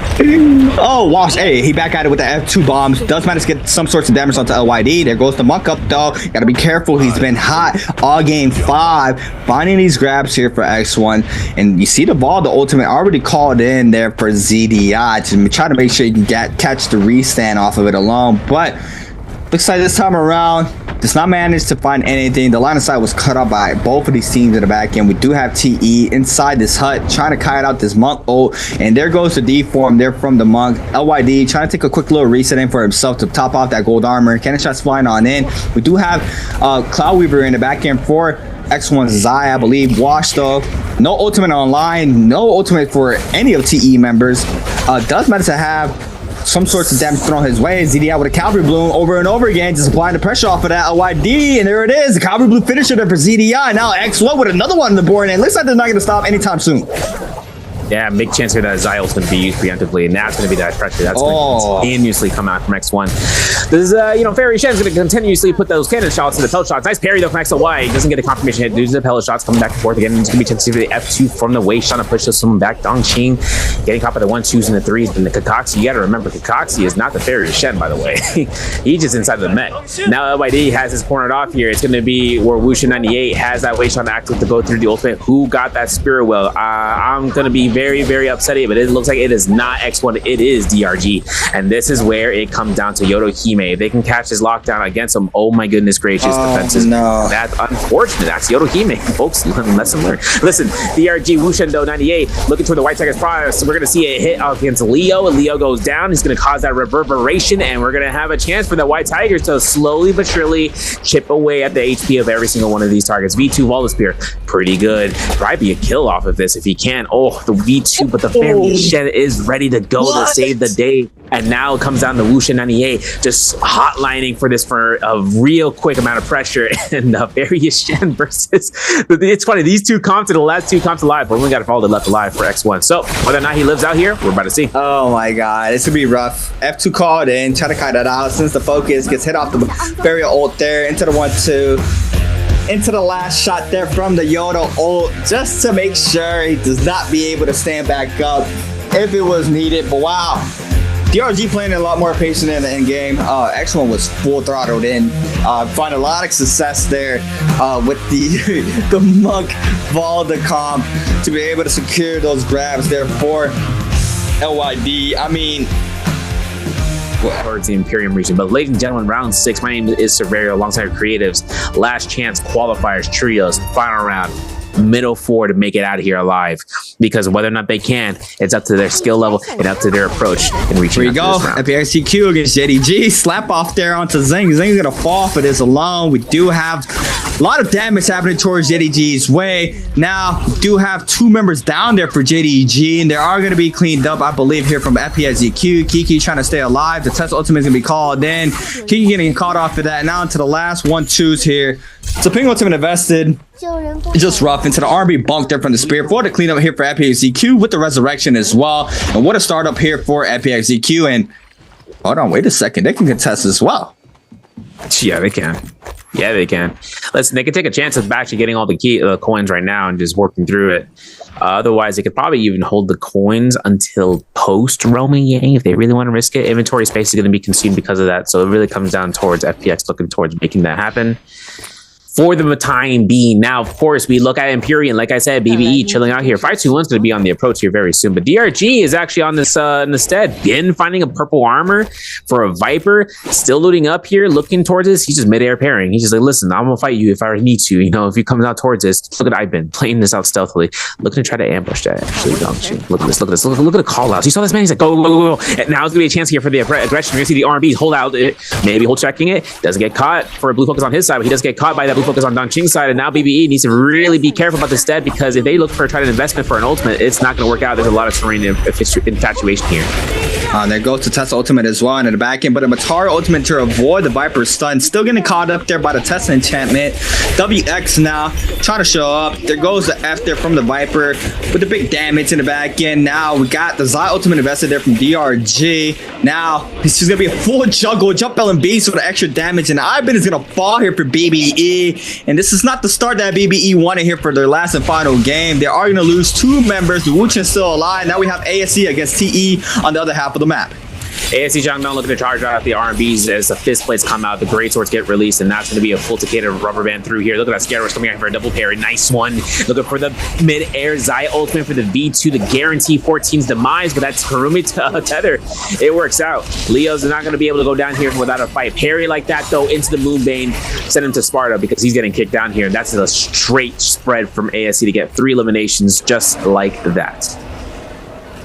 There it is. Another cleanup there this time around for ASC. Trying to stay up for the 6.3. Potential, yeah. In a very, very strong game. Starting off hot here, though, for game number 6 at PXEQ. Off the Resurrection. Trying to find an opening here for themselves. Or, I'm sorry, not off the Resurrection. Just trying to find more eliminations on the board for themselves. 3 currently for this game alone. Junex on the Viper this time around.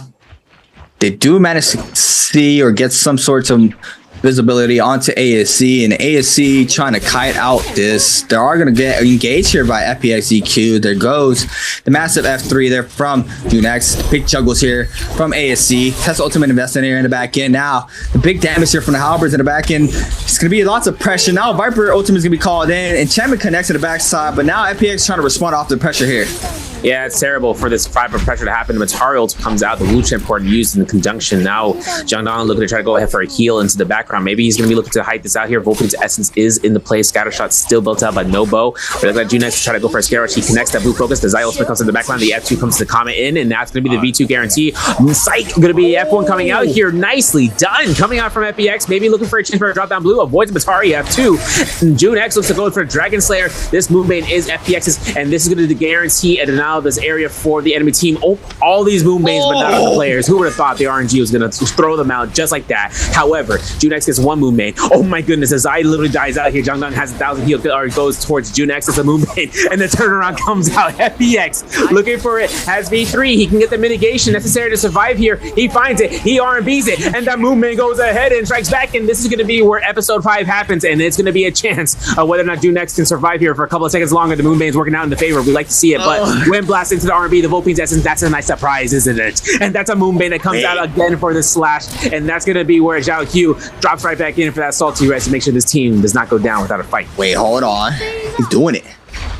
Now the Resurrection comes back. Now the Matari ultimate invested called in as well in the back end there from ASC, but to the 1-2, the Bane just doing wonders there. I have never seen the Bane stack like that. That was just crazy how much is stacked there for them, and it playing it out perfectly for themselves. 521 going at it against SS1.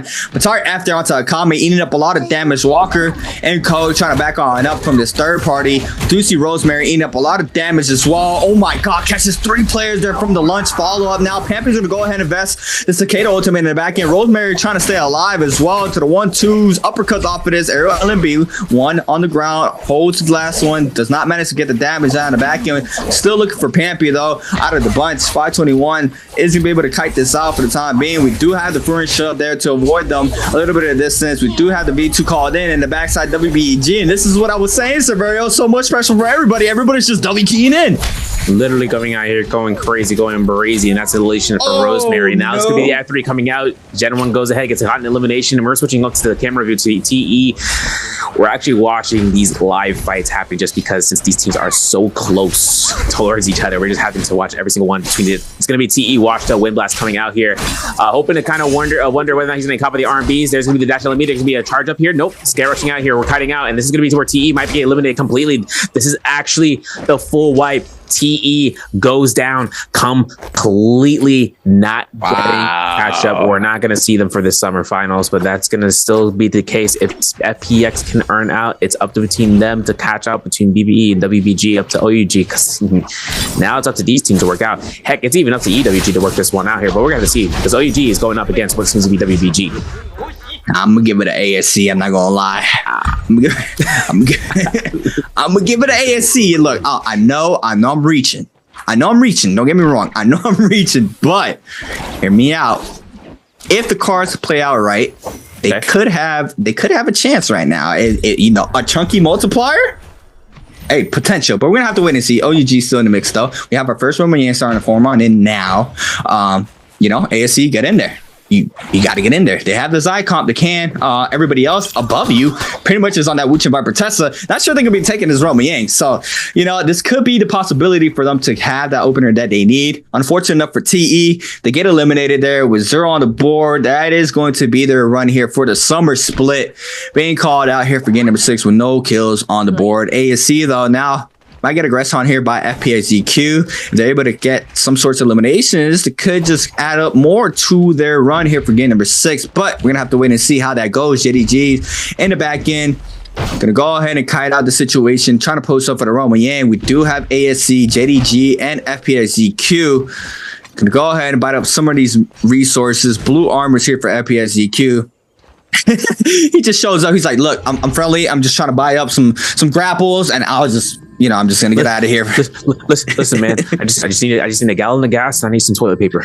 All right, you got you. You know, we're on Mayday duty, man. I feel that. It's like the Hurricane all over again, man. All right, listen. Having a chance between FPX, though, between ASC, between Romy Yangs, between buffs. That's a Miss McMight. So EWG wants to contest that. They're gonna be holding that 1-4 down. Haven't looked at any Jades today so far. I mean, we haven't looked at teams Jades in terms of the overview. Can't wait. Hoping to see this before we enter into the Romy Yang fight. Hopefully. Hey, press tab. Hey. We're gonna see it's gonna be just one day. It's gonna be 7 I guess. All right. It's gonna be a chance to versus Jiangnan, look for 1-2-3, but he's gonna be looking to use that fan, obviously, because it's purple rarity. F2 of Matari gets dodged, Kakaxi, hold her horizontal. And this is gonna be a really big case of which side's gonna hold first. I'm gonna be 100% honest. All right, here we go. Master Parry opener here from ASC. Big damage as well. Wingus and a quick elimination there out to Kakaxi. Hold on, they can do it. F2 called in. No damage, but a V2 called in now. The opposing side's going to call in the ultimate as well. Gets the damage onto them. Oh my god, caught up in the corners. The pink ultimate called in early there from ASC. But the Burn Tick still doing wonders there in the back end. Jian trying to stay up. Get some sorts of damage to the backside. But the Zai there to avoid that. Don Q doing wonders here for DRG.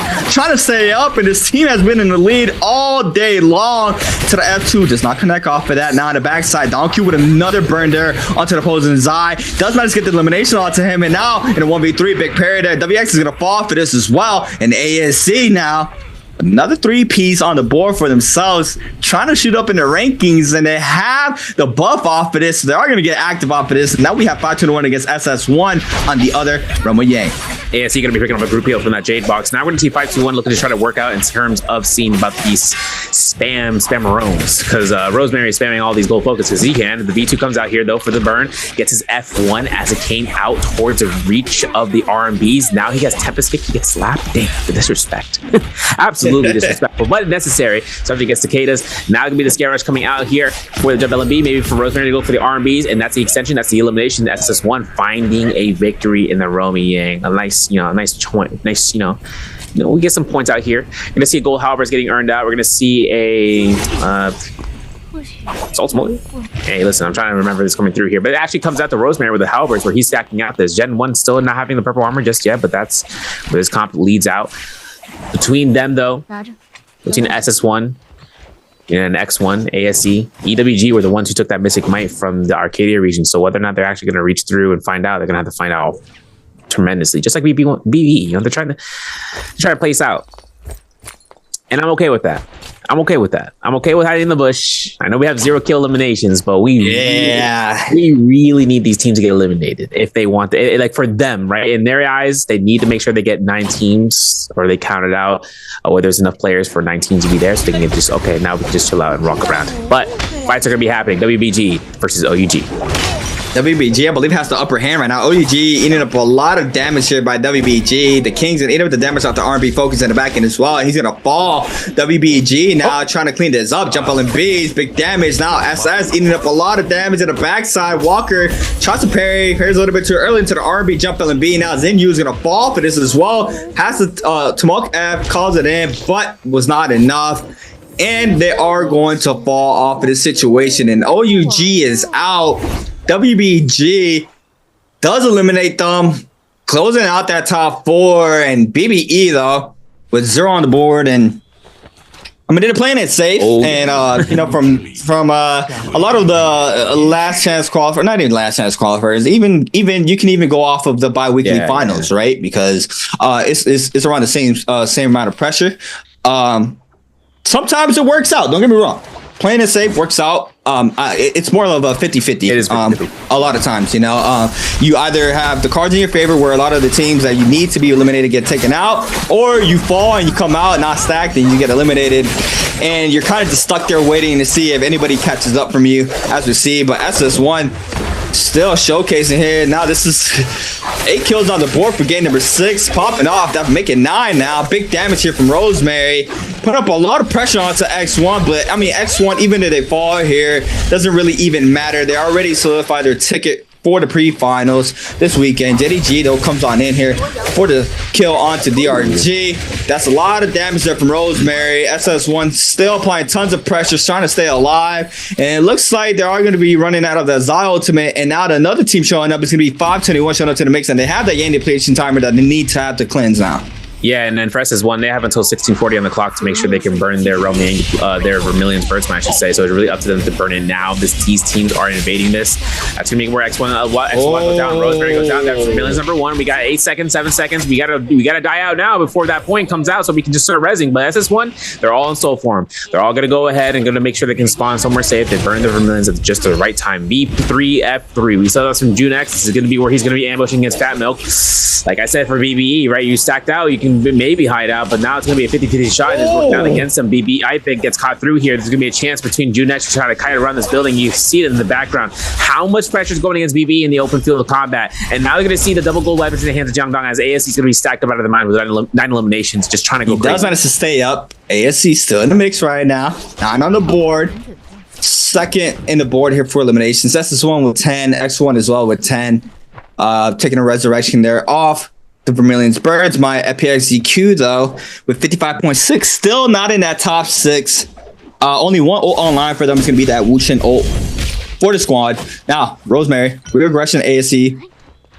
This time around they are gonna be getting some sorts of damage onto them. Zai ultimate 20%, so they're not going to have that damage there from that Zai ult. They do have the Tessa or the Zaping and Matari ultimate online. Trying to build up some of this rage in the back end. Now Rosemary is going to eat up the damage off the LB focus. There goes the first Zai ultimate. Does not have the ult to counter it though, so needs to try to stay alive. X1 ZDI comes down here with the F though. Has the F2 to stay safe, and now the pressure might be happening towards X1's way. We do have ASC being able to kite this out. Matari ultimate was invested there to try to create the space. We do have one player full focusing. Is going to be June X there, trying to see if he can find the damage onto the Zai, but he's doing a really good job kiting this out. But it looks like both of these squads are looking over towards ASC's way.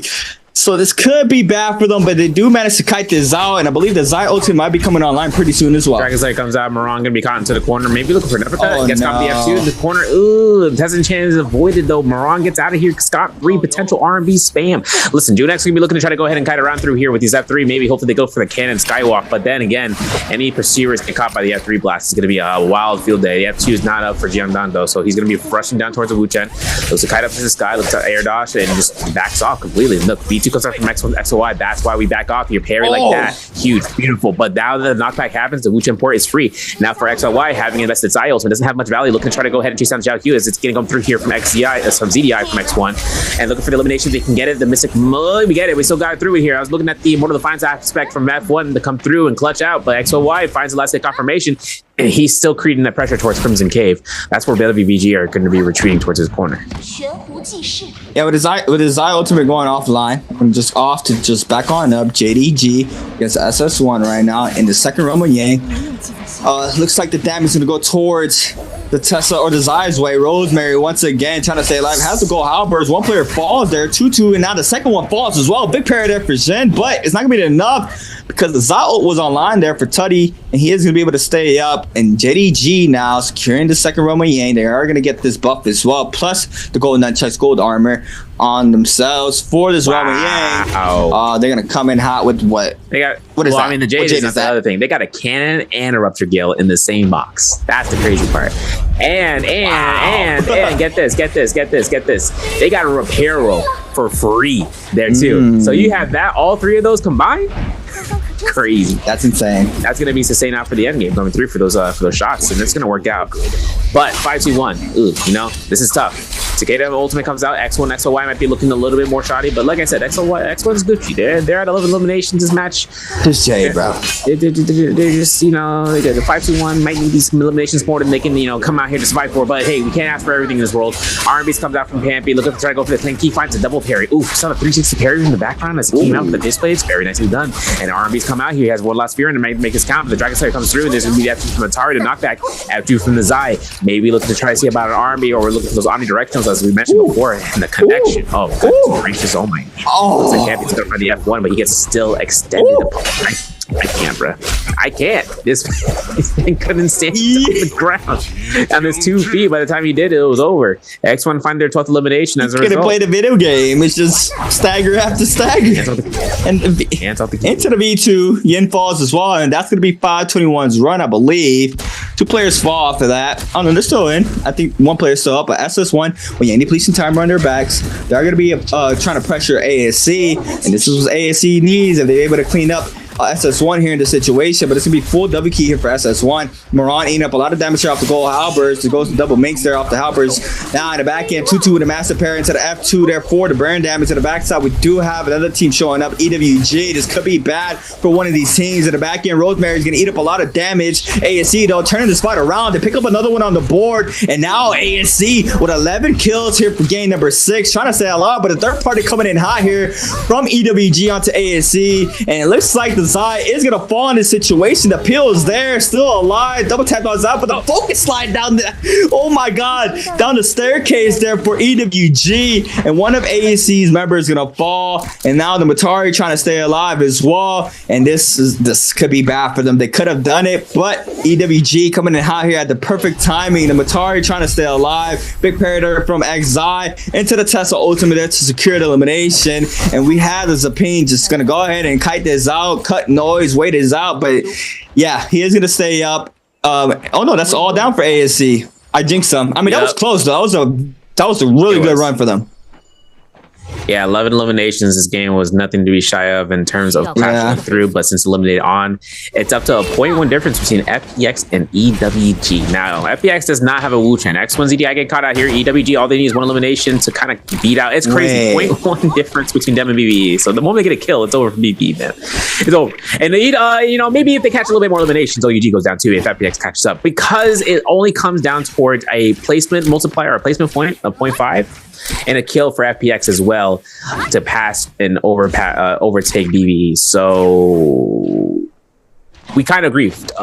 We kind of griefed the boys. That's what I was saying, right? Like playing it safe. I mean, look, 0 on the board. You don't try to extend that lead that you have from the bottom 6 or 7, we should say. And it just doesn't work out for them, right? I mean, like you said, even FPX ZQ can knock them out. He can even knock out OUG. So potentially EWG and FPX ZQ can make it to the top 6, and OUG and BBE cannot. Yeah, and it all comes down towards a Viper Witch and Tessa assassinating the Xiphons if they can combat against one another. Now, X1 has the benefit of Kurumi in the Zen game circle, so the heal off is definitely going to work in their favor against other Xiphons. It's just really towards mitigating against the aspect of having to fight up against the CC control. Now, Phoenix Blast pick up from Lee away, finding that repair row, finding focus slide, finding a switch dazzle, having chances for the bar bolts. But we're gonna see Xi with the explosive armor picking up himself a desperation and having Juggernaut Overlord. Now, for Cookie, having armor pierce, having slow shot, sunwing shot. I saw 330 pop off with that slow shot, with everything in mind. And if he can proc that Juggernaut, that'd be crazy. But I don't think we're gonna see that. Tempest Kick for Sanzi though, having a Sap Jade as well, and the Thunder Call. So he's the only one that has a specialty Jade selections here for them. I'm looking to see whether or not he can go for those pot shots if he decides to go through it. Regardless though, this is going to be a Jade game if it comes down towards it. I mean, listen, if a stun happens, that armor pierce will suffice just by itself if a stun were to happen for 5 seconds. Jabbing here for Kiki. The backside, XOY with a massive parry opener there for X1 though. And backside, Xi is gonna respond with the F3 here with the Viper. And yeah, I mean, FPSGQ literally needs 1 kill, I believe. Big juggles there from EWG. Now they are going to confirm their top 6 now. BBE falls off of this. They're out of the summer split, and they are going to be taken down there to that 7th place spot. Now it's up to FPSGQ to try to see if they can make it as well. But it's going to be a contestant between FPSGQ and EWG. We do have EWG getting active right now against X1. JDG in the back end as well, trying to stay up. We do see them alive in the backside. I think one player falls though. Xi on the Vipers, and be able to weave that. Now Viper ultimate called in. Big parry happening there from Kiki. Now Tesla ultimate weave again there. Xi is gonna be able to stay up as well. There goes the F3. Oh my god, the universal slash there from WBG into the Wu-Chan port there to stay alive. Cookie gets enchanted, but no value off of that. And it looks like WBG might be claiming the spirit well, but FPSGQ wants to contest this now. Now V1 from the Viper Sun's gonna be set up for shop here in the Spirit Well. Now June X gets out just in time. Has V3, remember that, gotta really working out that point threshold, making sure they gotta pass 64.9. They want to make sure they come through here to make sure they can get those valuable points. But of course, Sleepwalker kites around here. V1 Wu-Chen port comes out. Oh, almost caught by that. Almost gone. And now it's gonna be a back off situation. FBX Santi looking to try to swap out the armor, if I'm not mistaken, from one of the bodies. He's healing it up passively. But the Spirit Well shield wall is now down. This is gonna be a gold set of gear thing, some kind of contested. So you're gonna see EWG, the whole XI dropping down here with the nice swap with the R&B, with the halberds. It's like we're watching solos, but we're not. We're watching trios. We're looking for this nice F3 for the conversion. Now dash R&Bs, but that pulse warp comes out. No Stoneform proc. ZDI is not safe from this. The Fando comes out. The F3 from that knockback might enforce a chance of risking for the biscuit. We get caught by the R&B. XY looks for the scare rush. He confirms it. Jump R&B might come out here for Skywalks. The F2 avoided. XI still gets caught by XLY's dash LMB, and that's going to be the pulse warp action comes through. But another assassination team comp showing up to the mix-up, and that Wu-Chen port might be necessary for FPX, but it might be too late since he got eliminated in the process. I love that from EWG. Just letting go of the Spirit Well and confirming more eliminations there to continue to take that lead on against FPSGQ. I mean, they obviously don't know how close it is, but I love them not trying to get in or not trying to get eliminated or griefed off of that Spirit Well capture and just often to stay up. They do lose one member, but I mean, 1 kill for 1 kill is still better than no kills. But now FPSGQ is getting called out here this time around by EWG as well, into the musket shot as well, and that's a 2-piece right there, not staying for the Spirit Well, and they're confirming their top 6. So we have our 6 teams that are going to be making it here to the pre-finals. DRG, JDG, X1, WBG, OUG, and EWG. And like I said, that was a beautiful play there from EWG, just making sure they don't get eliminated off that Spirit Well. And Universal Slash there to confirm that kill. V1 Wu-Chen port in the Moonbane. Cancels the ultimate. Nicely done from Steve Walker to actually confirm more chase potential. The EWG leeway goes down here. Ding gets caught by the Moonbane blast. There's still going to be a chance for the top 4, but there's only 1 player left, and he dies a Moonbane, and that's going to be it, folks. That's going to be WBG catching themselves an MVP, taking the multiplier, and with that, 5 of the Gs, X1 included. That's going to be 6 teams confirmed for our finals. I know we're going to see some upsets. I know we're going to see some faces. And I'm sorry for the peeps to go through there. We still got chances for them to climb out here, right? We still have to look towards and seeing about the mainland, but for right now, this is our top 6, y'all. Top 6 pre-finals confirmed.